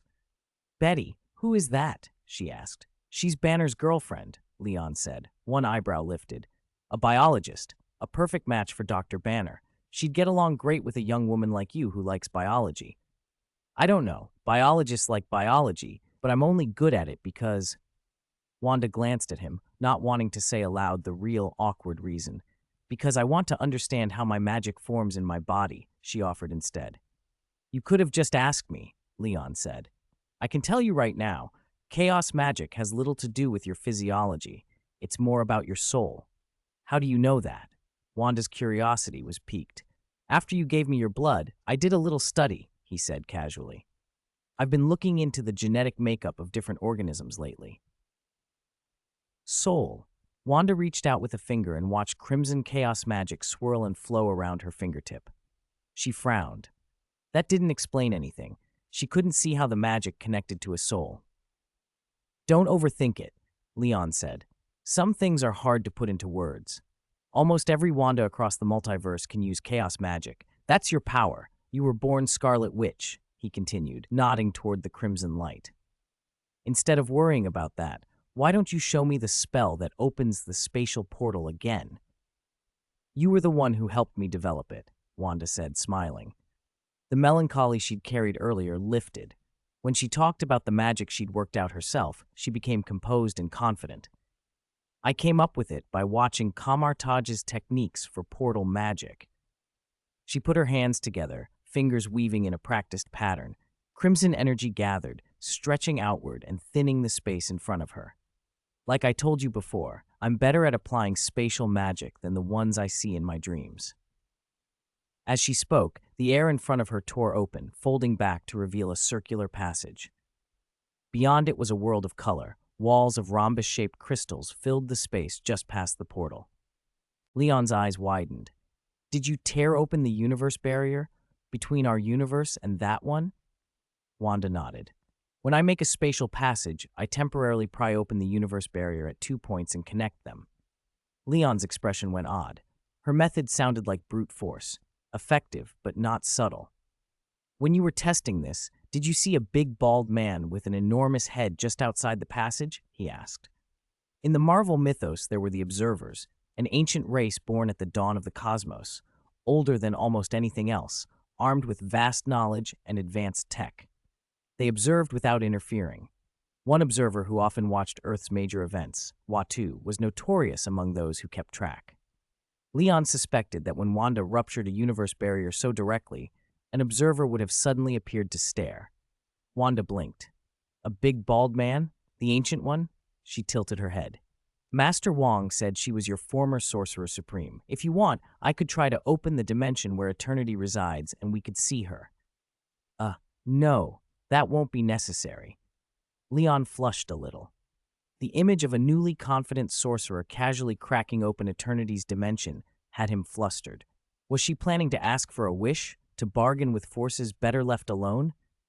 There are safer ways to see the Ancient One. Wong is collecting arcane materials and planning to make portraits of past Sorcerer Supremes, sort of like Hogwarts. He added, They're portraits that can talk to the person's soul and move on their own. Chapter 11, Unexpected Crossing. That sounds amazing. There's magic like that? Wanda said, eyes wide. If you want to learn, wait until the Magic Academy is built and study there. It'll broaden how you use chaos magic, Leon replied, spreading his hands. You definitely should. I will, Wanda nodded vigorously. Then her gaze fell on the half-formed rift she'd torn open in front of them. Is my space magic really strange? It feels different from the mystic art of portals. She looked uncertain. If you refine it on your own, it's easy to make mistakes. Leon's earlier surprise made her doubt herself. He looked even stranger now. Mistake? You were almost able to open a portal to the multiverse. That's not a mistake. That's stronger magic. Wanda considered it, then shook her head. I still can't travel across the multiverse. I can't sense places that far away. She paused. But maybe I can randomly open channels to other worlds. Leon was genuinely surprised. You can tear open the barrier to another universe? Before she could step back, he took her hand. I'll help. Let's try together. Wanda's cheeks heated. His grip was firm and inescapable. She felt like an animal carried by a hunter. She had to stop struggling and nod. She concentrated and cast her magic. Chaos magic streamed through the rift and began searching for a target on the other side. Usually she found nothing and had to close the hole and try again. This time, a torrent of energy surged into her from Leon's grasp, as if a melting glacier poured through. Warm, scorching power spread through her limbs like sunlight bathing every cell. Her consciousness lifted, stretched, her mind broadened. Through the channel, her sight pushed outward. For a fleeting instant, she saw the large, bald man Leon had once mentioned, a hulking figure wrapped in a tattered blue cloak. Then he vanished. She kept looking. Farther and farther out, she saw universe bubbles, dark, shimmering spheres, one after another. 2, 3, hundreds, thousands. Wanda realized with awe how many universes surrounded her world. She reached with her chaos magic toward the nearest bubble, and this time could open a channel easily. How is it? Can you open a space channel to other universes? Leon's voice sounded in her ear. Wanda nodded. I can. That's fantastic, Leon said. I'm assisting you with gene primeval energy and the space stone. Remember this feeling so you can imitate it and get stronger when you practice. Wanda felt the opportunity was rare and tried to push further, but then something else happened. From the universe bubble she'd touched, another current of chaos magic came back the other way and collided with hers. Wanda felt no physical harm, only the hazy impression of another herself, trapped in a transparent experimental chamber labeled Hydra. The image matched the early dream she'd had, a Wanda bent on revenge against Tony Stark. Who did you see? Leon asked. It was another me, Wanda began, then froze. Leon's voice tightened. Wait, Wanda, did you just output energy outside our universe? What's happening? Wanda felt a coldness. Your chaos magic weakened our universe's barrier, and some kind of special gravitational pull is spreading in. Leon's mastery of space told him something urgent. Something is going to happen very soon. Stop for now. The warmth that had filled her left rapidly. Her expanded awareness contracted. Her chaos magic withdrew, and the open channel snapped shut. Wanda opened her eyes. Leon's face had changed into alarm. Oh no, that wave is headed for Peter. Everything blurred. The gym ring vanished, and she was in Leon's living room. Pietro stood with his hands on Peter Parker's ankle. Peter was already being sucked into a dark portal. The pull was so violent that in an instant, Pietro's upper body was dragged toward it too. The rift had opened abruptly. Only Pietro's speed had given him a chance to react. Pietro, let go. Do you want to tear yourself and Peter apart? Leon shouted as he arrived at the portal and yanked Pietro free. He planted himself before the hole, manipulating space with both hands. Golden gene, primeval energy, and the blue glow of the space stone surged through him, filling the room with blinding light. They watched, stunned, as Leon slowed the spinning portal and made it shrink. No! As the rift began to close, Leon plunged into it. That wave is aimed at Peter. It came from another world. There were no signs before it opened. It's like a natural phenomenon, not something man-made. Peter's been pulled into another world. I'm going after him. I'll go with you. Wanda sprang forward, chaos magic gathering around her hands. No, wait! Leon's voice echoed from inside the rift. but she had already touched the edge. The instant her magic made contact, that same invisible wave pierced through their universe and began to spread outward.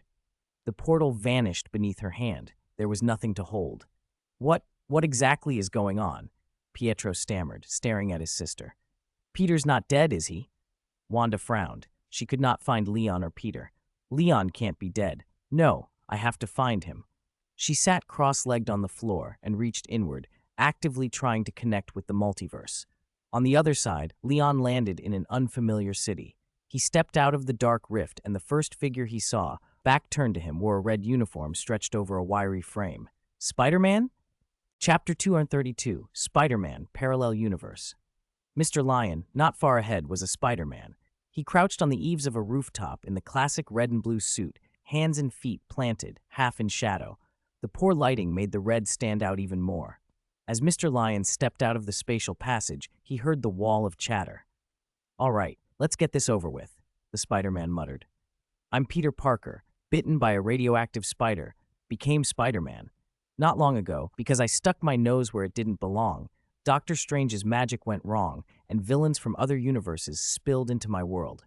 With the help of the other two Spider-Men, I fixed them and sent them home. But I lost Aunt May in the process, and everyone forgot that I was Spider-Man. I screwed everything up. Even MJ forgot me. But no matter what, I'll get back up. Only, this is different. Aunt May used to say helping one person helps 100. I was in my new suit, ready to help my neighbors in Brooklyn, and then, boom, a black hole sucked me away. Oh man, there must be another Peter Parker in this world who interrupted Doctor Strange's spell. And this city feels wrong." He didn't stop. Mr. Lion grinned to himself. This was the most talkative Spider-Man he'd ever met. Tony Stark and he together wouldn't be as loquacious. "Peter Parker?" Mr. Lion called, stepping forward. "Whoa, whoa, whoa!" Spider-Man jumped, flipping to the far edge of the roof. He turned, masked eyes wide. "When did you get behind me? Why didn't Peter flinch? Wait, how do you know my name? Oh no, I must have said it out loud. I thought I was the only one enjoying the night view over this pitch-black city." "You're Peter Parker," Mr. Lion said. He raised his left hand and conjured a small, golden Ragador ring. "And I also know you caused some trouble recently."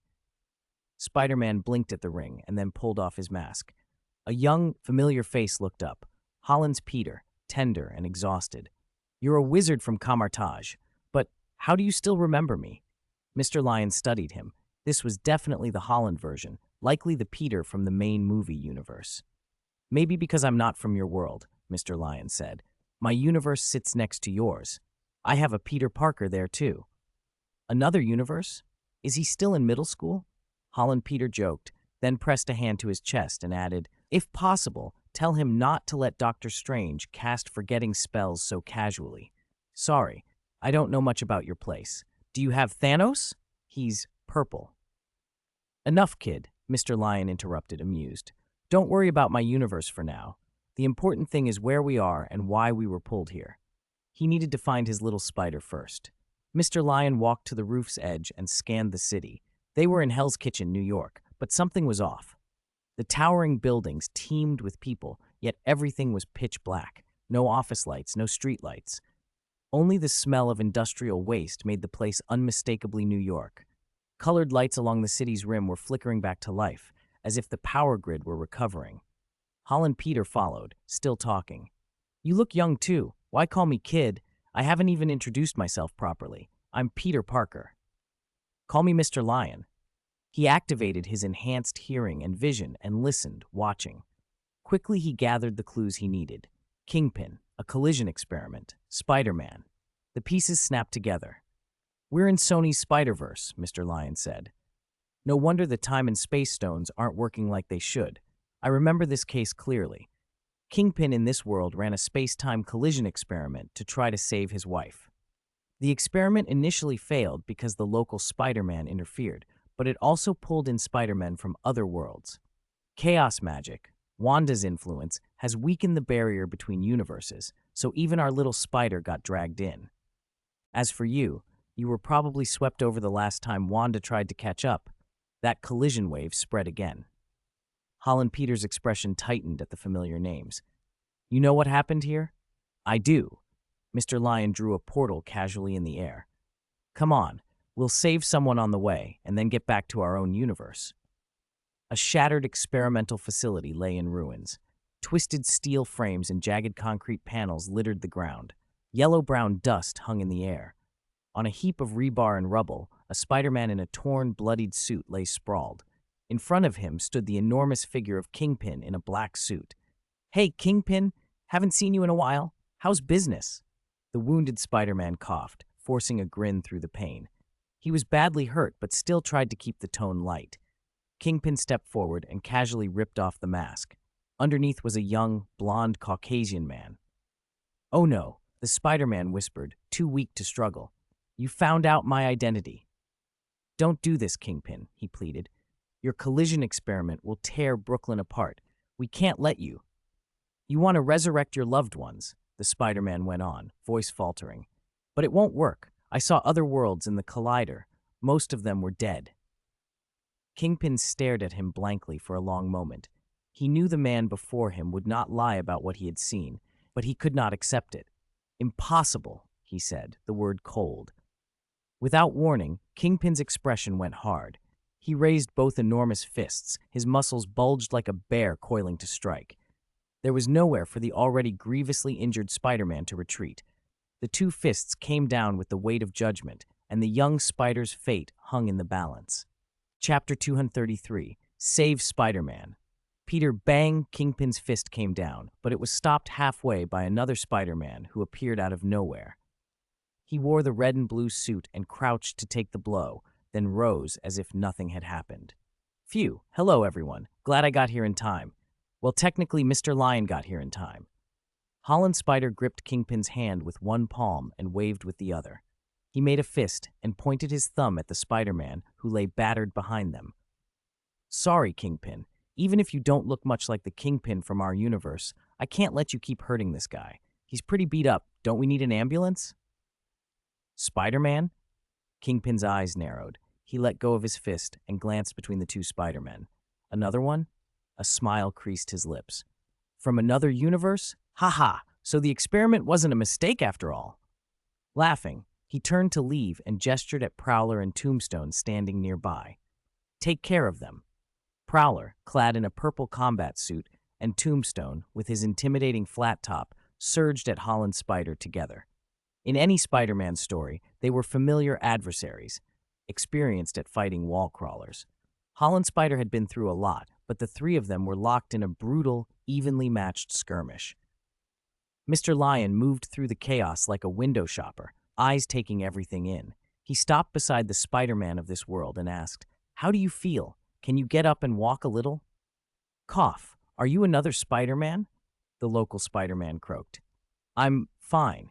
It just feels like a whole bunch of bones are broken." Mr. Lion glanced at him and said dryly, "Precisely 34 bones." "Is that so?" The wounded Spider-Man grinned at the exaggerated number. "Then I guess I still have 172 bones that are fine." Typical Spider-Man, full of brazen optimism.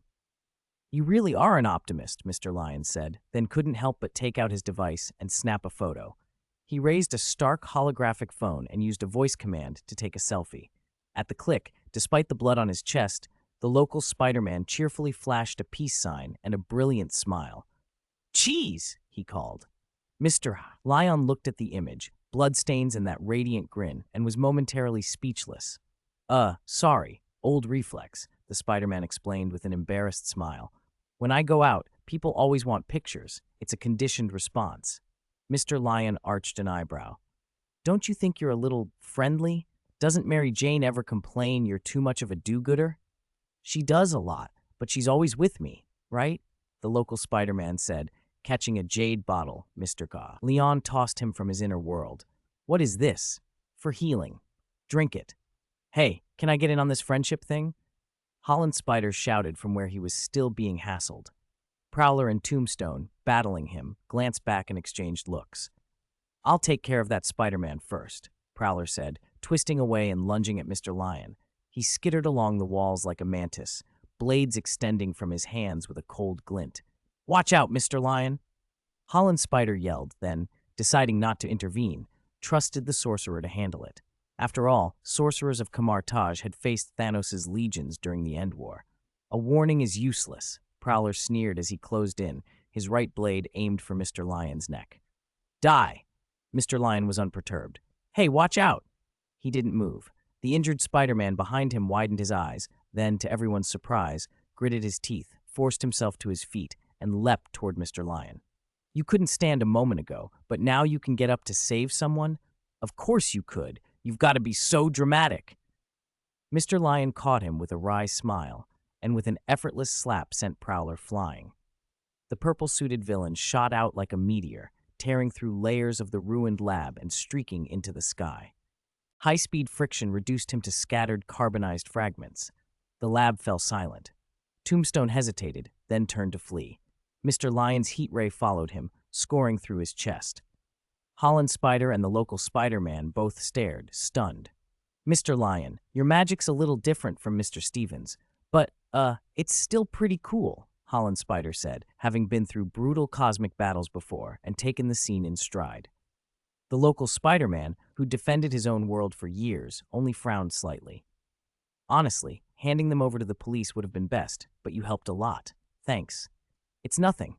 Mr. Lion set the local Spider-Man gently on the ground. Peter, drink what I gave you first, he instructed. Holland Spider swung down on a web. I'm talking to the Spider-Man here. He's also Peter Parker. Really? Hi, nice to meet you. I'm also Peter Parker. I've met 2 other Peter Parkers already. You're the third.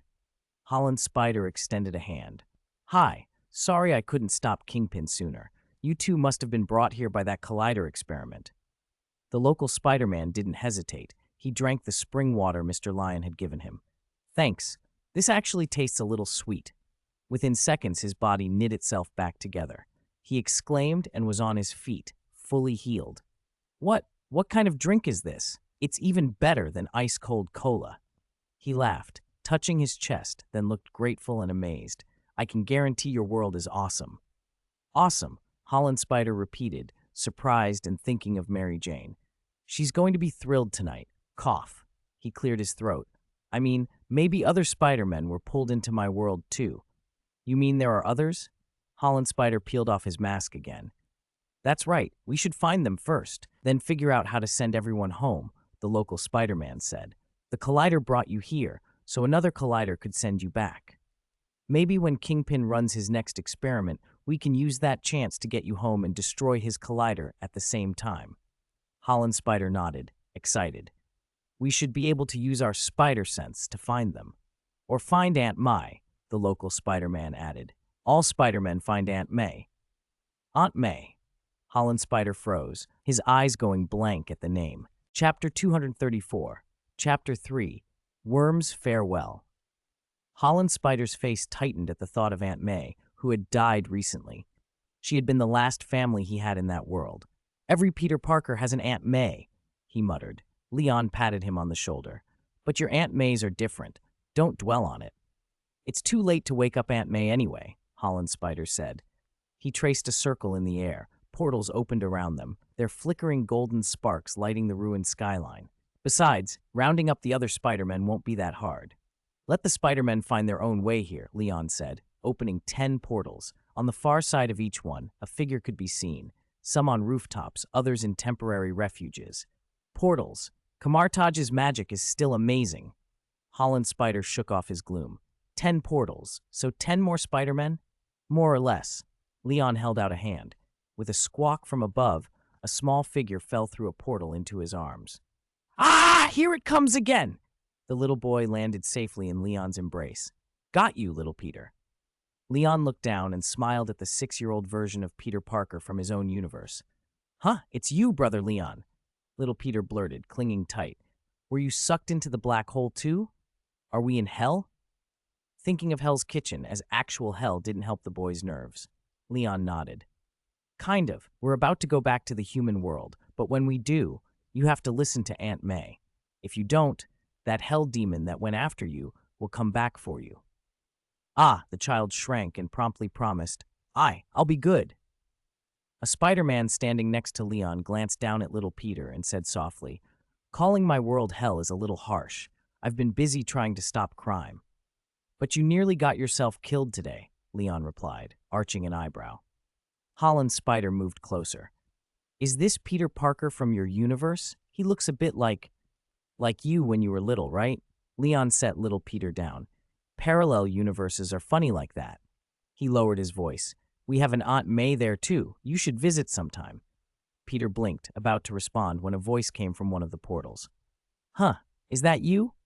A Spider-Man stepped forward and peeled off his mask, revealing a middle-aged face, Toby's Spider-Man. Hey, Peter. Wait, you're here too.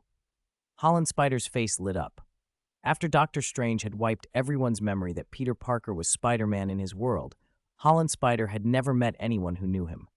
Suddenly, being surrounded by so many familiar faces felt less like a rescue and more like a reunion. Holland Spider swung in on a web and landed in front of Toby. How did you get here? I was on a date with Mary Jane, Toby said, bewildered, and then a black hole swallowed us both. Do you know what's going on? Mary Jane? Another Spider-Man called as he emerged from a different portal. He removed his mask. The face was similar to Spider-Man's but showing signs of age. Are you married to her? The Spider-Men on the other side of the portals were hesitant at first, but when they heard the two Peters greeting each other, one by one they stepped through. Not yet, but we were, Toby began. Guys! A familiar voice cut him off. Another Spider-Man sprinted forward and tore off his mask, Garfield Spider. Several spider people gathered on a flat expanse amid the ruins. The other younger spiders tumbled through the portals too. Gwen in her white jacket, Penny Parker aboard her spider mech, Spider Noir in a long coat and felt hat, and Spider Ham with his piggish grin. These were the characters fans knew from the stories. Two arrivals surprised Leon. One was an unfamiliar Spider-Man in a classic red and blue suit, the fabric ripped and scorched as if from a brutal fight. The other was Deadpool, legs draped over the edge of a portal, making odd noises and staring intently at the small spider children. Deadpool? Leon said, taken aback. He hadn't noticed Deadpool the first time he looked. How had a non-spider crept in? Because of the colors? Because he liked Spider-Man? Whatever the reason, Deadpool was currently rubbing his body against the portal frame, bleeding from a dozen cuts and making weird high-pitched moans while his eyes were fixed on the little spiders. This lecherous mess was more than Leon could tolerate. Even with everything he'd seen, Deadpool was a special kind of unbearable. In the center of the gathered group, Holland Spider hugged Garfield Spider with unrestrained joy. I can't believe I actually see you again. Garfield smiled, then looked puzzled. Sorry, who are you again? You look familiar, but I can't place you. Holland Spider recoiled like someone had hit him with a hammer. You don't remember me either? Maybe Doctor Strange's spell wiped your memories too. Holland Spider faltered, his expression collapsing into disappointment. He forced a smile. I'm Peter Parker, from another universe. All right. Toby stepped forward and wrapped an arm around Garfield to steady him, then patted Holland Spider's shoulder. He's just messing with you. The good doctor erased everyone's memory that Spider-Man is Peter Parker in his world, Toby explained. But we're still Peter Parker ourselves. How could we forget? Really? Holland Spider stared blankly at Garfield. Of course, Garfield laughed, relief thawing into amusement. And when he cast that spell, we'd already left your world, hadn't we? Holland Spider exhaled and felt a strange mix of relief and irritation. You nearly gave me a heart attack tonight, Peter, too. That joke was too cruel. Garfield hugged him again. Sorry. I thought since we're all Peters we'd see through a prank like that. That just makes it worse, Holland Spider said, smiling despite himself. So how've you two been since you went back? Toby shrugged. Trying to heal up. Same here, Garfield said. If you two say that about your backs, mine too. Holland Spider put a hand on each of their shoulders. My back still aches sometimes. Mine too, Toby added. They looked at one another and laughed with the easy camaraderie of people who'd been through the same pain. Around them, the others continued to arrive and introduce themselves, the ruined city briefly filled with the unlikely warmth of a family reunited. You guys actually know each other? The other spider people clustered closer. Holland Spider nodded. We've seen things like this before. So you know what happened here? Shadow Spider, his black trench coat and monochrome look giving him an old-timey air, asked. I think so. Holland Spider raised his hand. It's like this. While the younger spiders leaned in to hear Holland Spider's explanation, one of the Spider-Men slipped behind a pile of rubble and found a black boy hiding there. Hey kid, he said softly. We meet again pretty soon, huh? You did great back there. If it weren't for you, I wouldn't have known what to do, the boy answered. The Spider-Man held out his hand. You can hand the override key back to me now. Go home and rest. We'll contact you in a couple of days. After a moment's hesitation, the boy left. He clearly wanted to stay, to help. He'd even fought, but he wasn't ready. He was badly shaken and badly hurt. He didn't seem to notice that one arm had been cut and was bleeding freely. When the Spider-Man returned to the group, he told Leon, his name's Miles.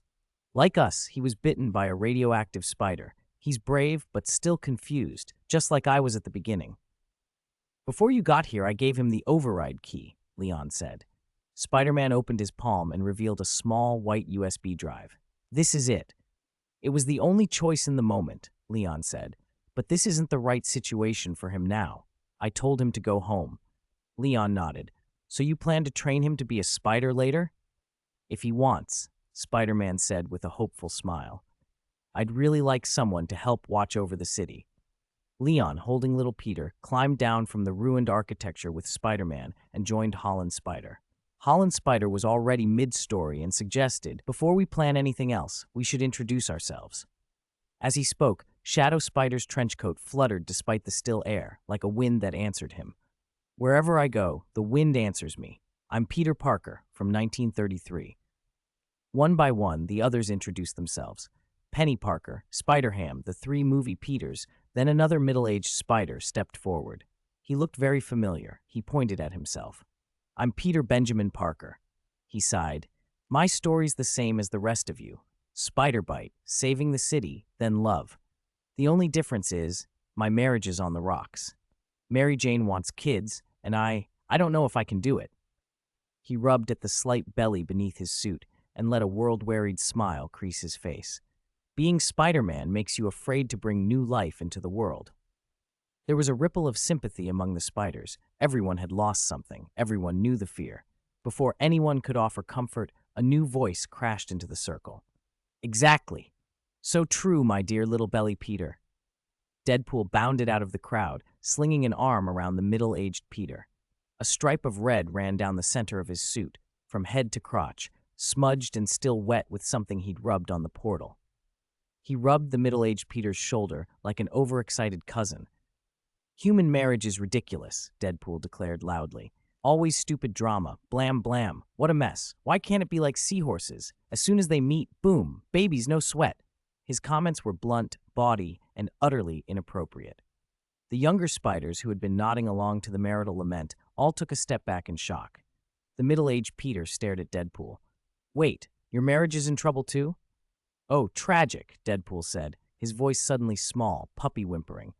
Vanessa and I split. Total disaster. My fault, of course. Someone in the circle muttered, Isn't Mary Jane Vanessa Kingpin's wife in some worlds?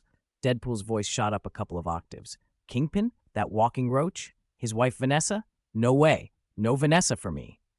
Worlds differ, the middle-aged Peter said cautiously. Maybe your Vanessa is someone else. No, that can't be Vanessa. Deadpool jumped a little, then, as if comforted, threw his arms wide. Okay, don't get upset, the middle-aged Peter soothed. It's going to be fine. You're so kind, Peter, Deadpool gushed, squeezing the man like a plush toy. Makes my heart all soft and fuzzy. You Peters are all the same. So sweet, Deadpool added, sounding sincere for a breath. Then he cupped the middle-aged Peter's face, and before anyone could stop him, kissed it several times through his mask. I love you to death, Peter, he yelled theatrically, wiping his mouth. Also, your stubble is hot, but maybe shave would make kissing easier. Okay, calm down, the middle-aged Peter said, half horrified, half amused as he wiped his face. The other spiders exchanged bewildered looks. Gwen noted the oddity. Wait, our spider sense should tell us who's what. You don't feel like a spider to me. You aren't actually Spider-Man, are you? Deadpool blinked at her, then looked around and grinned when he saw little Peter in Leon's arms. I may not be Spider-Man, he announced, but I'm Peter. I am Peter Wade Parker, he added haughtily. then immediately became effusive. I love Peters. I love every Peter here. You, and you. Every Peter he pointed at felt a strange tightening, as if someone had yanked a nerve. So many Peters. This is paradise, Deadpool crowed, and then launched into a hugging tour. He smothered Holland's spider with a soggy embrace, leaving a wet patch on his face, then pounced on the Tobey and Garfield versions and on Spider-Man. Oh man, Holland's spider, Tobey Maguire, your lines are legendary. Try to be better. Garfield, poor Gwen, he babbled. Gwen glanced at him with growing alarm. Deadpool reached for little Peter next. Look at this little cutie. Are you a tiny Holland? Let brother Deadpool kiss your soft little face. Poof. Leon's hand slammed into him like an iron trap. Bastard. This isn't one of your R-rated movies. Hands off, kids. The punch flattened Deadpool's head against the concrete with a sickening thunk. He fell limply to the ground, his masked face pressed into a small crater in the rubble. Thank goodness, he's finally quiet, the Spider-Men muttered, wiping cold sweat from their brows. Holland Spider even wiped drool from his chin. So there really are strange Peters out there, Gwen said, staring at the sprawled figure on the ground. All the Peters shook their heads to indicate they weren't anything like him. The middle-aged spider rubbed his face and peered at the motionless figure. Wait, did we kill him? He asked in a low voice. They all erupted toward the body at once. His head's flattened, someone cried. Blood's coming out, another added. Why is his inner thigh bleeding? Little Peter, cradled in Mr. Lion's arms, opened his eyes and watched for a few cautious seconds before whispering to Mr. Lion, Did you really kill this Peter? No, Mr. Lion said, patting little Peter's head. He's not dead, and he's not Peter. He's Deadpool. He can't die. Don't get attached, a ragged spider interrupted. His suit was shredded. Holes pocked his chest and thighs, and thin red threads of blood still clung to the torn edges. The middle-aged spider scratched his head. Deadpool? Never heard that code name. Which universe are you from? One of the others asked the ragged spider, worried by the state he was in. Don't worry about me, the ragged spider said. This Deadpool isn't the one from my universe, but he's close enough. He slapped his face as if to stave off the memory. They all have healing factors. They don't stay dead, and they're all lunatics, he said flatly. My Deadpool doesn't even know I'm Peter Parker, and every time I meet one, I want to sew his mouth shut so none of the nonsense can get out. He pointed at the body. Very slowly, the squashed head was knitting itself back into shape. Forget about him for now. We need to move. Don't rush, the middle-aged spider said. You're hurt badly. Why don't we go to Aunt May's and treat your wounds? No, I was injured fighting an enemy, the ragged spider snapped. The guy tracking me has incredible tracking ability. He never stops following me. Holland Spider frowned. Even if he can track you, crossing universes is impossible, right? Mr. Lion said this is another multiverse. Crossing that would be even harder. Mr. Lion, who'd been watching quietly, smiled slightly as Holland introduced him. Mr. Lion is a sorcerer from Kamartaj, Holland reminded the group. The ragged spider nodded at Mr. Lion. It might be impossible to follow, but not entirely, he said. That opponent has many strange abilities. He can absorb other people's life force and weaken me in battle. I've studied his blood. There's something called the shadow of all beasts in his genes. My gut says he's hunting Spider-Men. He's our nemesis. So we have to restart the temporal particle collider as soon as possible and get back to our own universes, the ragged spider said, urgent. The others exchanged incredulous looks. Spider-Man has plenty of arch-enemies, but the idea of one who could cross worlds and hunt across the multiverse seemed fantastical. Mr. Lion, however, did not dismiss it. The man you described sounds like someone from the Inheritor family, Mr. Lion said, stroking his chin. Inheritor family? The ragged spider repeated, eyes narrowing. He mentioned family. Do you know them? Mr. Lion's expression grew grave as memories aligned. A little. They feed on animal totems and come from the universe where Earth-001 is located. Their powers resemble vampires. They devour others' powers and life force, especially those tied to animal totems. Spider-Men, whose powers come from a spider totem, would be prime targets. Like us? Holland Spider raised his hand. Does Spider-Ham count? Spider-Ham piped up. Mr. Lion nodded. Yes, you all would be targets. Gwen's brow furrowed. So they want to take our powers? That's part of it, Mr. Lion said. There's also a prophecy that the inheritors might be destroyed by Spider-Men. To avoid extinction, they hunt Spider-Men across the multiverse. Little Peter and the others reacted with a mix of shock and fear. Imagining that kind of threat was unnerving. Mr. Lion added, "Normally the inheritor family wouldn't come here. They're from another multiverse." He glanced again at the ragged spider. But something about the current situation is off. Mr. Lion's comment that the inheritors were from the comics universe made the ragged spider's battered suit make more sense. He probably came from a comic book multiverse. Mr. Lion then turned to the assembled group. "By the way, you two haven't introduced yourselves yet," he said to Gwen and the ragged spider. "We were interrupted by that Deadpool under your foot," Gwen said, rolling her eyes. "I'm Gwen Stacy, Spider-Woman. I used to be in a band, and like many of you, I've lost people. It's been rough." She peeled off her mask to reveal soft, shoulder-length blonde hair with one side shaved, an edgy look that drew curious glances. Garfield's spider froze on the spot. Gwen's face and name triggered a sharp, painful memory. Toby and Holland noticed Garfield's sudden change and exchanged looks. They knew his past. Both reached out to comfort him, Toby and Holland patting Garfield's shoulder. Holland's eyes turned glassy with remembered grief, and Toby wrapped his arms around both of his friends to steady them. Gwen blinked, a little embarrassed. "What's wrong? Is my haircut weird? That side shave was an accident. When Miles became Spider-Man, his web stuck to my hair and, well, it ended up like this." "It actually looks great," Toby said gently, putting an arm around his friends. "It just reminded us of Uncle Ben and Aunt Mai."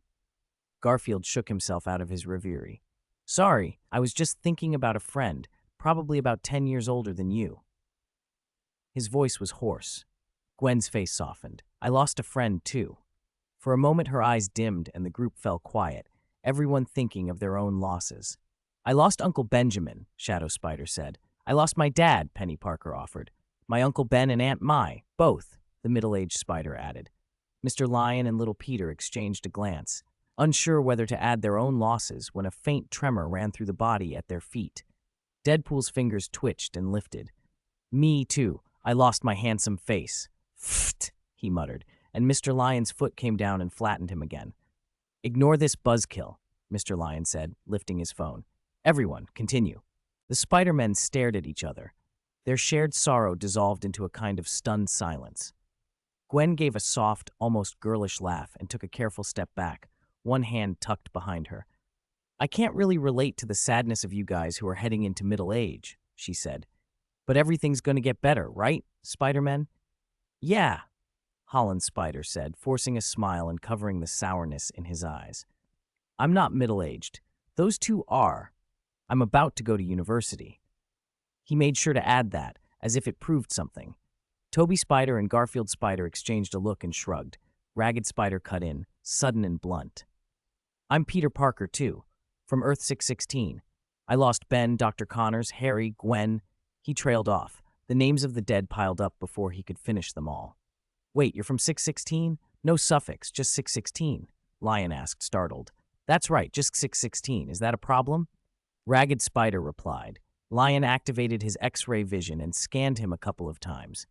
"No problem. I just didn't expect you to be from the true main universe. You're that Peter Parker from the main comics universe." The word 616, no suffix, meant the comic mainline universe. In Lion's mind, that meant the strongest, most iconic Spider-Man, the one who had been through everything and had somehow endured even survival against impossible odds. In Secret Wars, that Spider-Man had become a Beyonder-level being, able to rebuild the multiverse with a thought. "What?" "The main universe Spider-Man." Before Lion had finished, Deadpool sprang up from the ground like he'd been shot from a spring. "You're that most charming, most beloved, cutest, and most irresistible main universe Spider-Man with the sexiest little butt." Deadpool covered his face with both hands and squealed like a teenager, wriggling as if intoxicated by his own praise. "Oh my God! Peter! Peter! You're my best Peter!" He lunged at 616 Spider-Man with arms spread wide, blood still smeared on his head from some earlier encounter. "Another Deadpool whose brain is full of exhaust fumes," someone muttered. 616 Spider-Man sidestepped the grab with a practiced motion and flicked a web at Deadpool, pinning him to the wall. "Listen," he warned. Strange Deadpool, if you tackle me again or say one more thing about Deadpool's swords or spider eggs, I'll web your head into your underwear. Oh my goodness, Deadpool sighed theatrically. Then put it there, please. But front or back? I think back is more. 616 Spider-Man cut him off by sealing his mouth with another neat web. He had handled this before. The other Spider-Men watched, astonished. They'd thought the previous Deadpool was as much as any sane person could stomach. They hadn't imagined there were more extreme versions. He won't die, right? Shadow Spider-Man asked, hand on a pistol. He'll be all right, Penny Parker blurted, cheeks burning as she tried to intervene. Even Garfield Spider and Holland Spider couldn't resist. Already crouched, they began flicking small stones from the rubble at Deadpool. For someone like Deadpool, that might have been a punishment or a weird sort of applause. He didn't seem to mind. Lion shrugged. Deadpool, he explained, was a chaotic troublemaker. Petty, reckless, but fiercely protective of the people and things he recognized. His power set was mostly healing and an annoying tendency to break the fourth wall. 616 Spider-Man turned back to Lion. Magician Lion, you seem to know about me. Do you know anything about Morlun and the Inheritors? I know a little, Lion said. Their weakness is nuclear radiation. You can use that against them. He added the warning more quietly. Solace, the Inheritor's father, is very strong. He can destroy universes. Don't act recklessly. Destroy universes? 616 Spider-Man's voice tightened. Then I'll have to talk to Captain Britain Spider-Man. You're Spider-Man, Lion said. You can handle them. By the way, have your universes recently collided with other worlds? Lion had been waiting to ask that. He'd assumed the decisive battle between the multiversal Spider-Men and the Inheritors had occurred during the same era as the Secret Wars world collisions. But 616 Spider-Man didn't even know about the Inheritors yet. World collision? 616 Spider-Man frowned. I haven't heard Tony or Captain mention anything. Lion thought hard. The comics timeline here had to be earlier than he expected. Changing the subject, 616 Spider-Man looked at the group. You've heard what kind of monsters we're dealing with. We can't let those things come to this multiverse. We need that temporal particle collider up again. Fast. He glanced toward Spider-Man from this world. You know Kingpin best.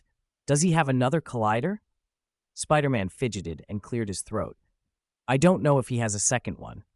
If he doesn't, we'll have to wait for him to rebuild this one, 616 Spider-Man said, gesturing at the ruined laboratory. They looked around. The lab's dome towered over 20 meters tall, but much of it had collapsed. One of the collider's generators still stood. The other was gone. Rebuilding even the remaining generator would take a long time. The hope in the group's faces dimmed. We should at least check it out first, Spider-Man offered. Why don't you all crash at my place tonight? Aunt May will welcome you. Oh, she already knows I'm Spider-Man. She knows? You actually told your family? Gwen sounded surprised. Well, Aunt May figured it out, he admitted. No big fights or anything. It didn't really cause problems. See, Gwen said, telling your family doesn't always end badly. She thought of her own father, uneasy about the comparison. Holland Spider's smile faded. Telling family isn't always a good idea. Aunt May knew I was Spider-Man, and I kind of messed everything up. While the Spider-Men chatted and began to coil webs to leave, Lion raised an eyebrow. Before you go to Peter's place, why not let me fix this collider first? They all stopped and looked at him as if a light had switched on somewhere. After a beat, 616 Spider-Man clapped his hands. Right, we can fix it ourselves. You're all Peters, he said, pointing to each of them. How hard could it be to rebuild a collider? No. Lion held up a hand toward the half-collapsed dome. I mean, I can do it. He said the word like a spell. Reparo. Gold light flowed from his hands, a warm, crackling magic. It spread outward, touching the ruined steel and concrete. The whole lab shuddered as the structures began to stitch themselves back together, seams knitting and supports aligning with precise, impossible care. Chapter 238, Restarting the Collider. It felt like someone had hit rewind on the entire world. Steel beams floated back into place. Concrete panels and blocks of stone rose up and slotted neatly where they had been ripped away. Dust filled the air for a moment, then settled as if it had never been disturbed.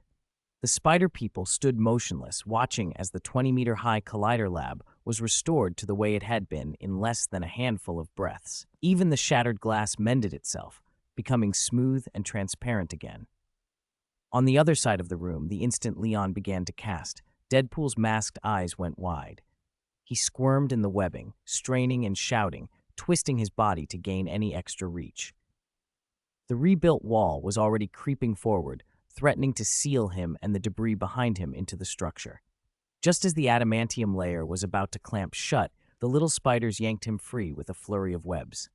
Deadpool flew in an arc, tore the webbing open, and shouted, "Oh my God, did my ears just bug out? We actually have a Harry Potter here." He landed in a graceless heap, flipping end over end, collapsing with a theatrical crack as if his spine had snapped. Still, he managed to point an accusatory finger at Leon. "Could it be Peter, Harry Potter Parker?" "No," Leon said calmly. "I'm a wizard, not a magician, and I'm not Peter." The spider people swarmed him, all curiosity and animated questions at once. "You said you could restore to original state, right? Can you do it again?" "I've never seen Steven do that kind of magic. Did he learn it from you?" "Wait, Kamartaj inspired Harry Potter? There's a grand castle there?" "Where's your wand? You can't cast without a wand, can you?" They clustered around Leon like an orchestra, horns blaring and cymbals crashing.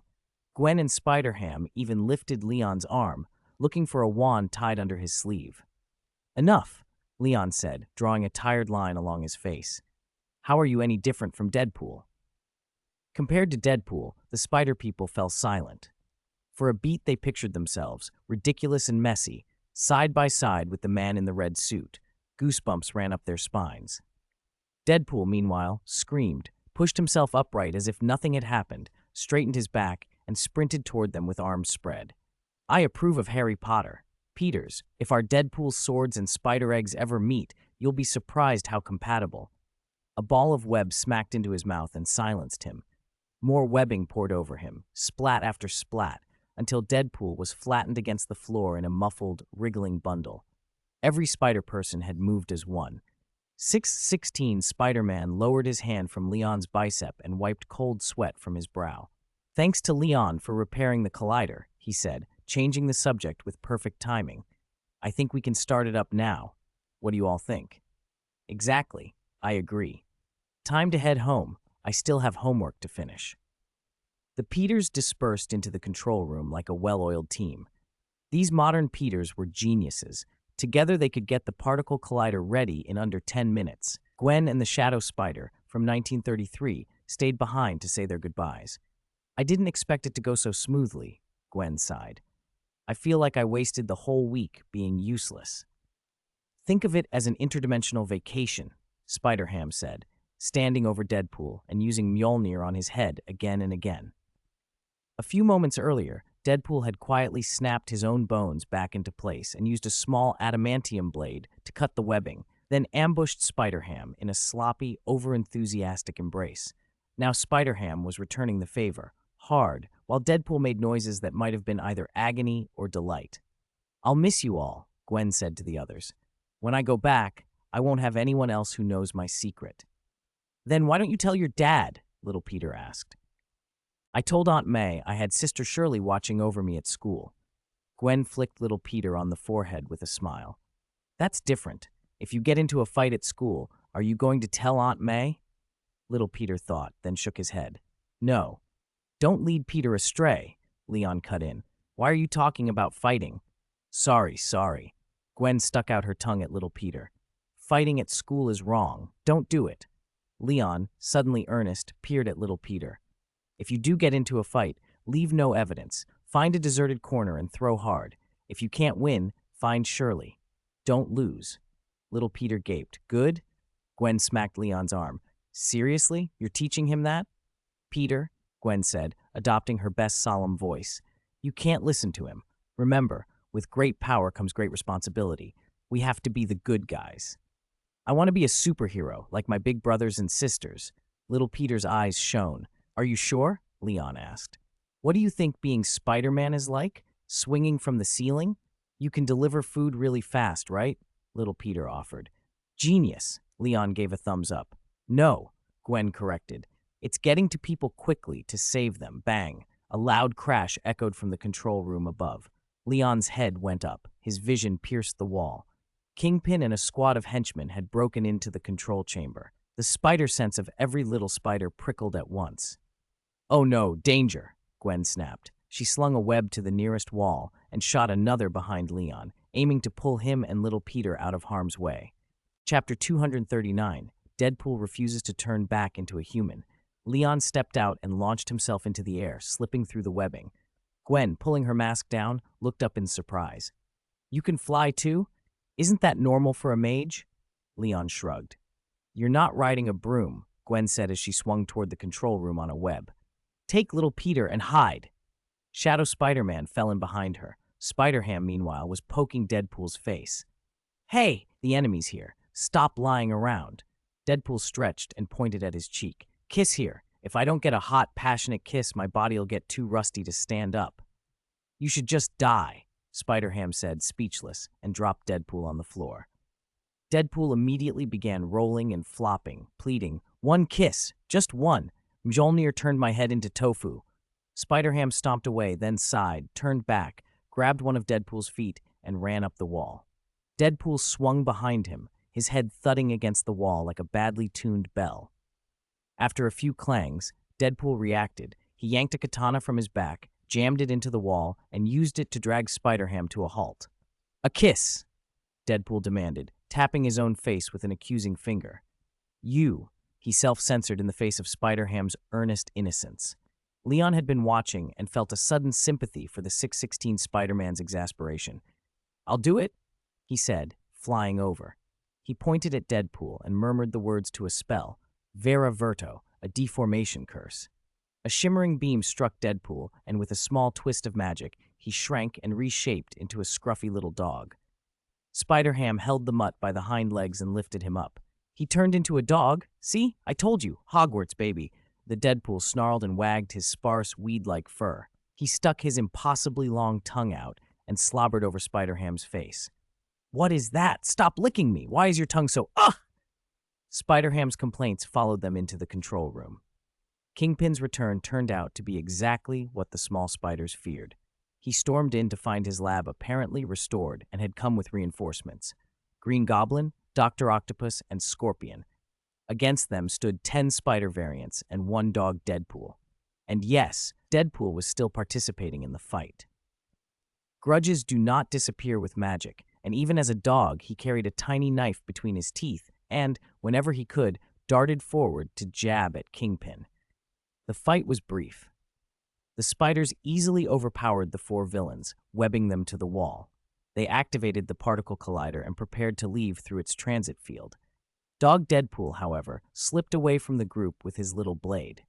Quietly and efficiently, he slit the throats of the 4 immobilized villains one by one.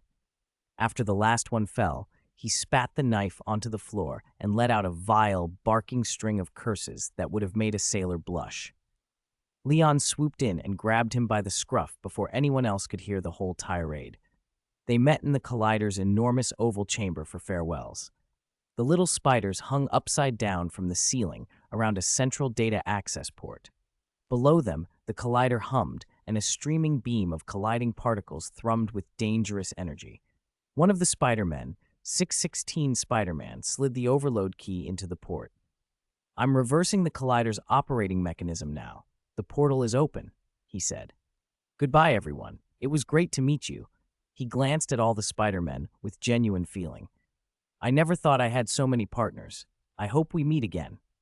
"There'll be another chance," 616 Spider-Man promised. "To be safe, I'll go first. Goodbye. Keep being awesome, all of you." He leaned back and dove into the particle stream.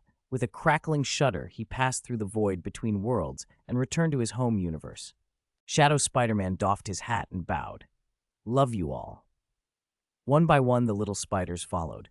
Spider-Ham, the middle-aged spider, Penny Parker, Garfield Spider, High Five Toby Spider, and Holland Spider. "Last time we said goodbye, I didn't expect to reunite so fast. Maybe I'll go home, sleep, and see you two again tomorrow." As the goodbyes wound down, Leon held little Peter securely in his left hand, while with his right, he gently tossed dog Deadpool toward the particle stream. Bye-bye, Deadpool. I still don't know which universe you came from, but honestly, you make me never want to meet Deadpool again. Woof, woof, woof. Deadpool flailed all four paws in the air, belly up. He seemed oddly content. Gwen watched anxiously. Aren't you going to change him back, Leon? If he goes home like that, he'll be a dog forever. It's not that bad, Leon said. The curse only lasts at most 10 days, 2 weeks if I barely touched it. Besides, he added, he seems to be enjoying it. Leon hesitated, then flicked a little dispelling charm. No, wait, let's turn him back. The last thing I want is his ex-girlfriend seeing him pathetic and getting back together with him. Gwen stared at him, mouth twitching. Are you a monster? If you were in my world, you'd be a supervillain. At that moment, Deadpool, falling through the stream, snapped back into human form. He extended a middle finger at Leon and yelled, "Fuck you, Harry Potter! Why did you change me back?" "I just found a new meaning in life," he shouted. "I was so close to making my adorable dog, Deadpool's sword, stand up again." Gwen covered her face. The other spiders were equally speechless. "This pervert," Holland Spider muttered. "Good thing there's no one like him in my world." "Not in mine either." "Wait, something's wrong." Toby Spider suddenly blurted, standing up and looking grave. Everyone went still. Their spider sense was screaming. As Deadpool fell toward the particle stream, a ripple of energy shot out from the collider, piercing the barrier between universes. A living hand reached through that ripple and snatched Deadpool by the throat. "Humph, you're all very nimble. I like nimble Spider-Men." A rip in space tore through the high-energy particle stream. A man in leather shoes stepped out, his tailcoat flapping, clutching Deadpool by the throat as the pair plummeted.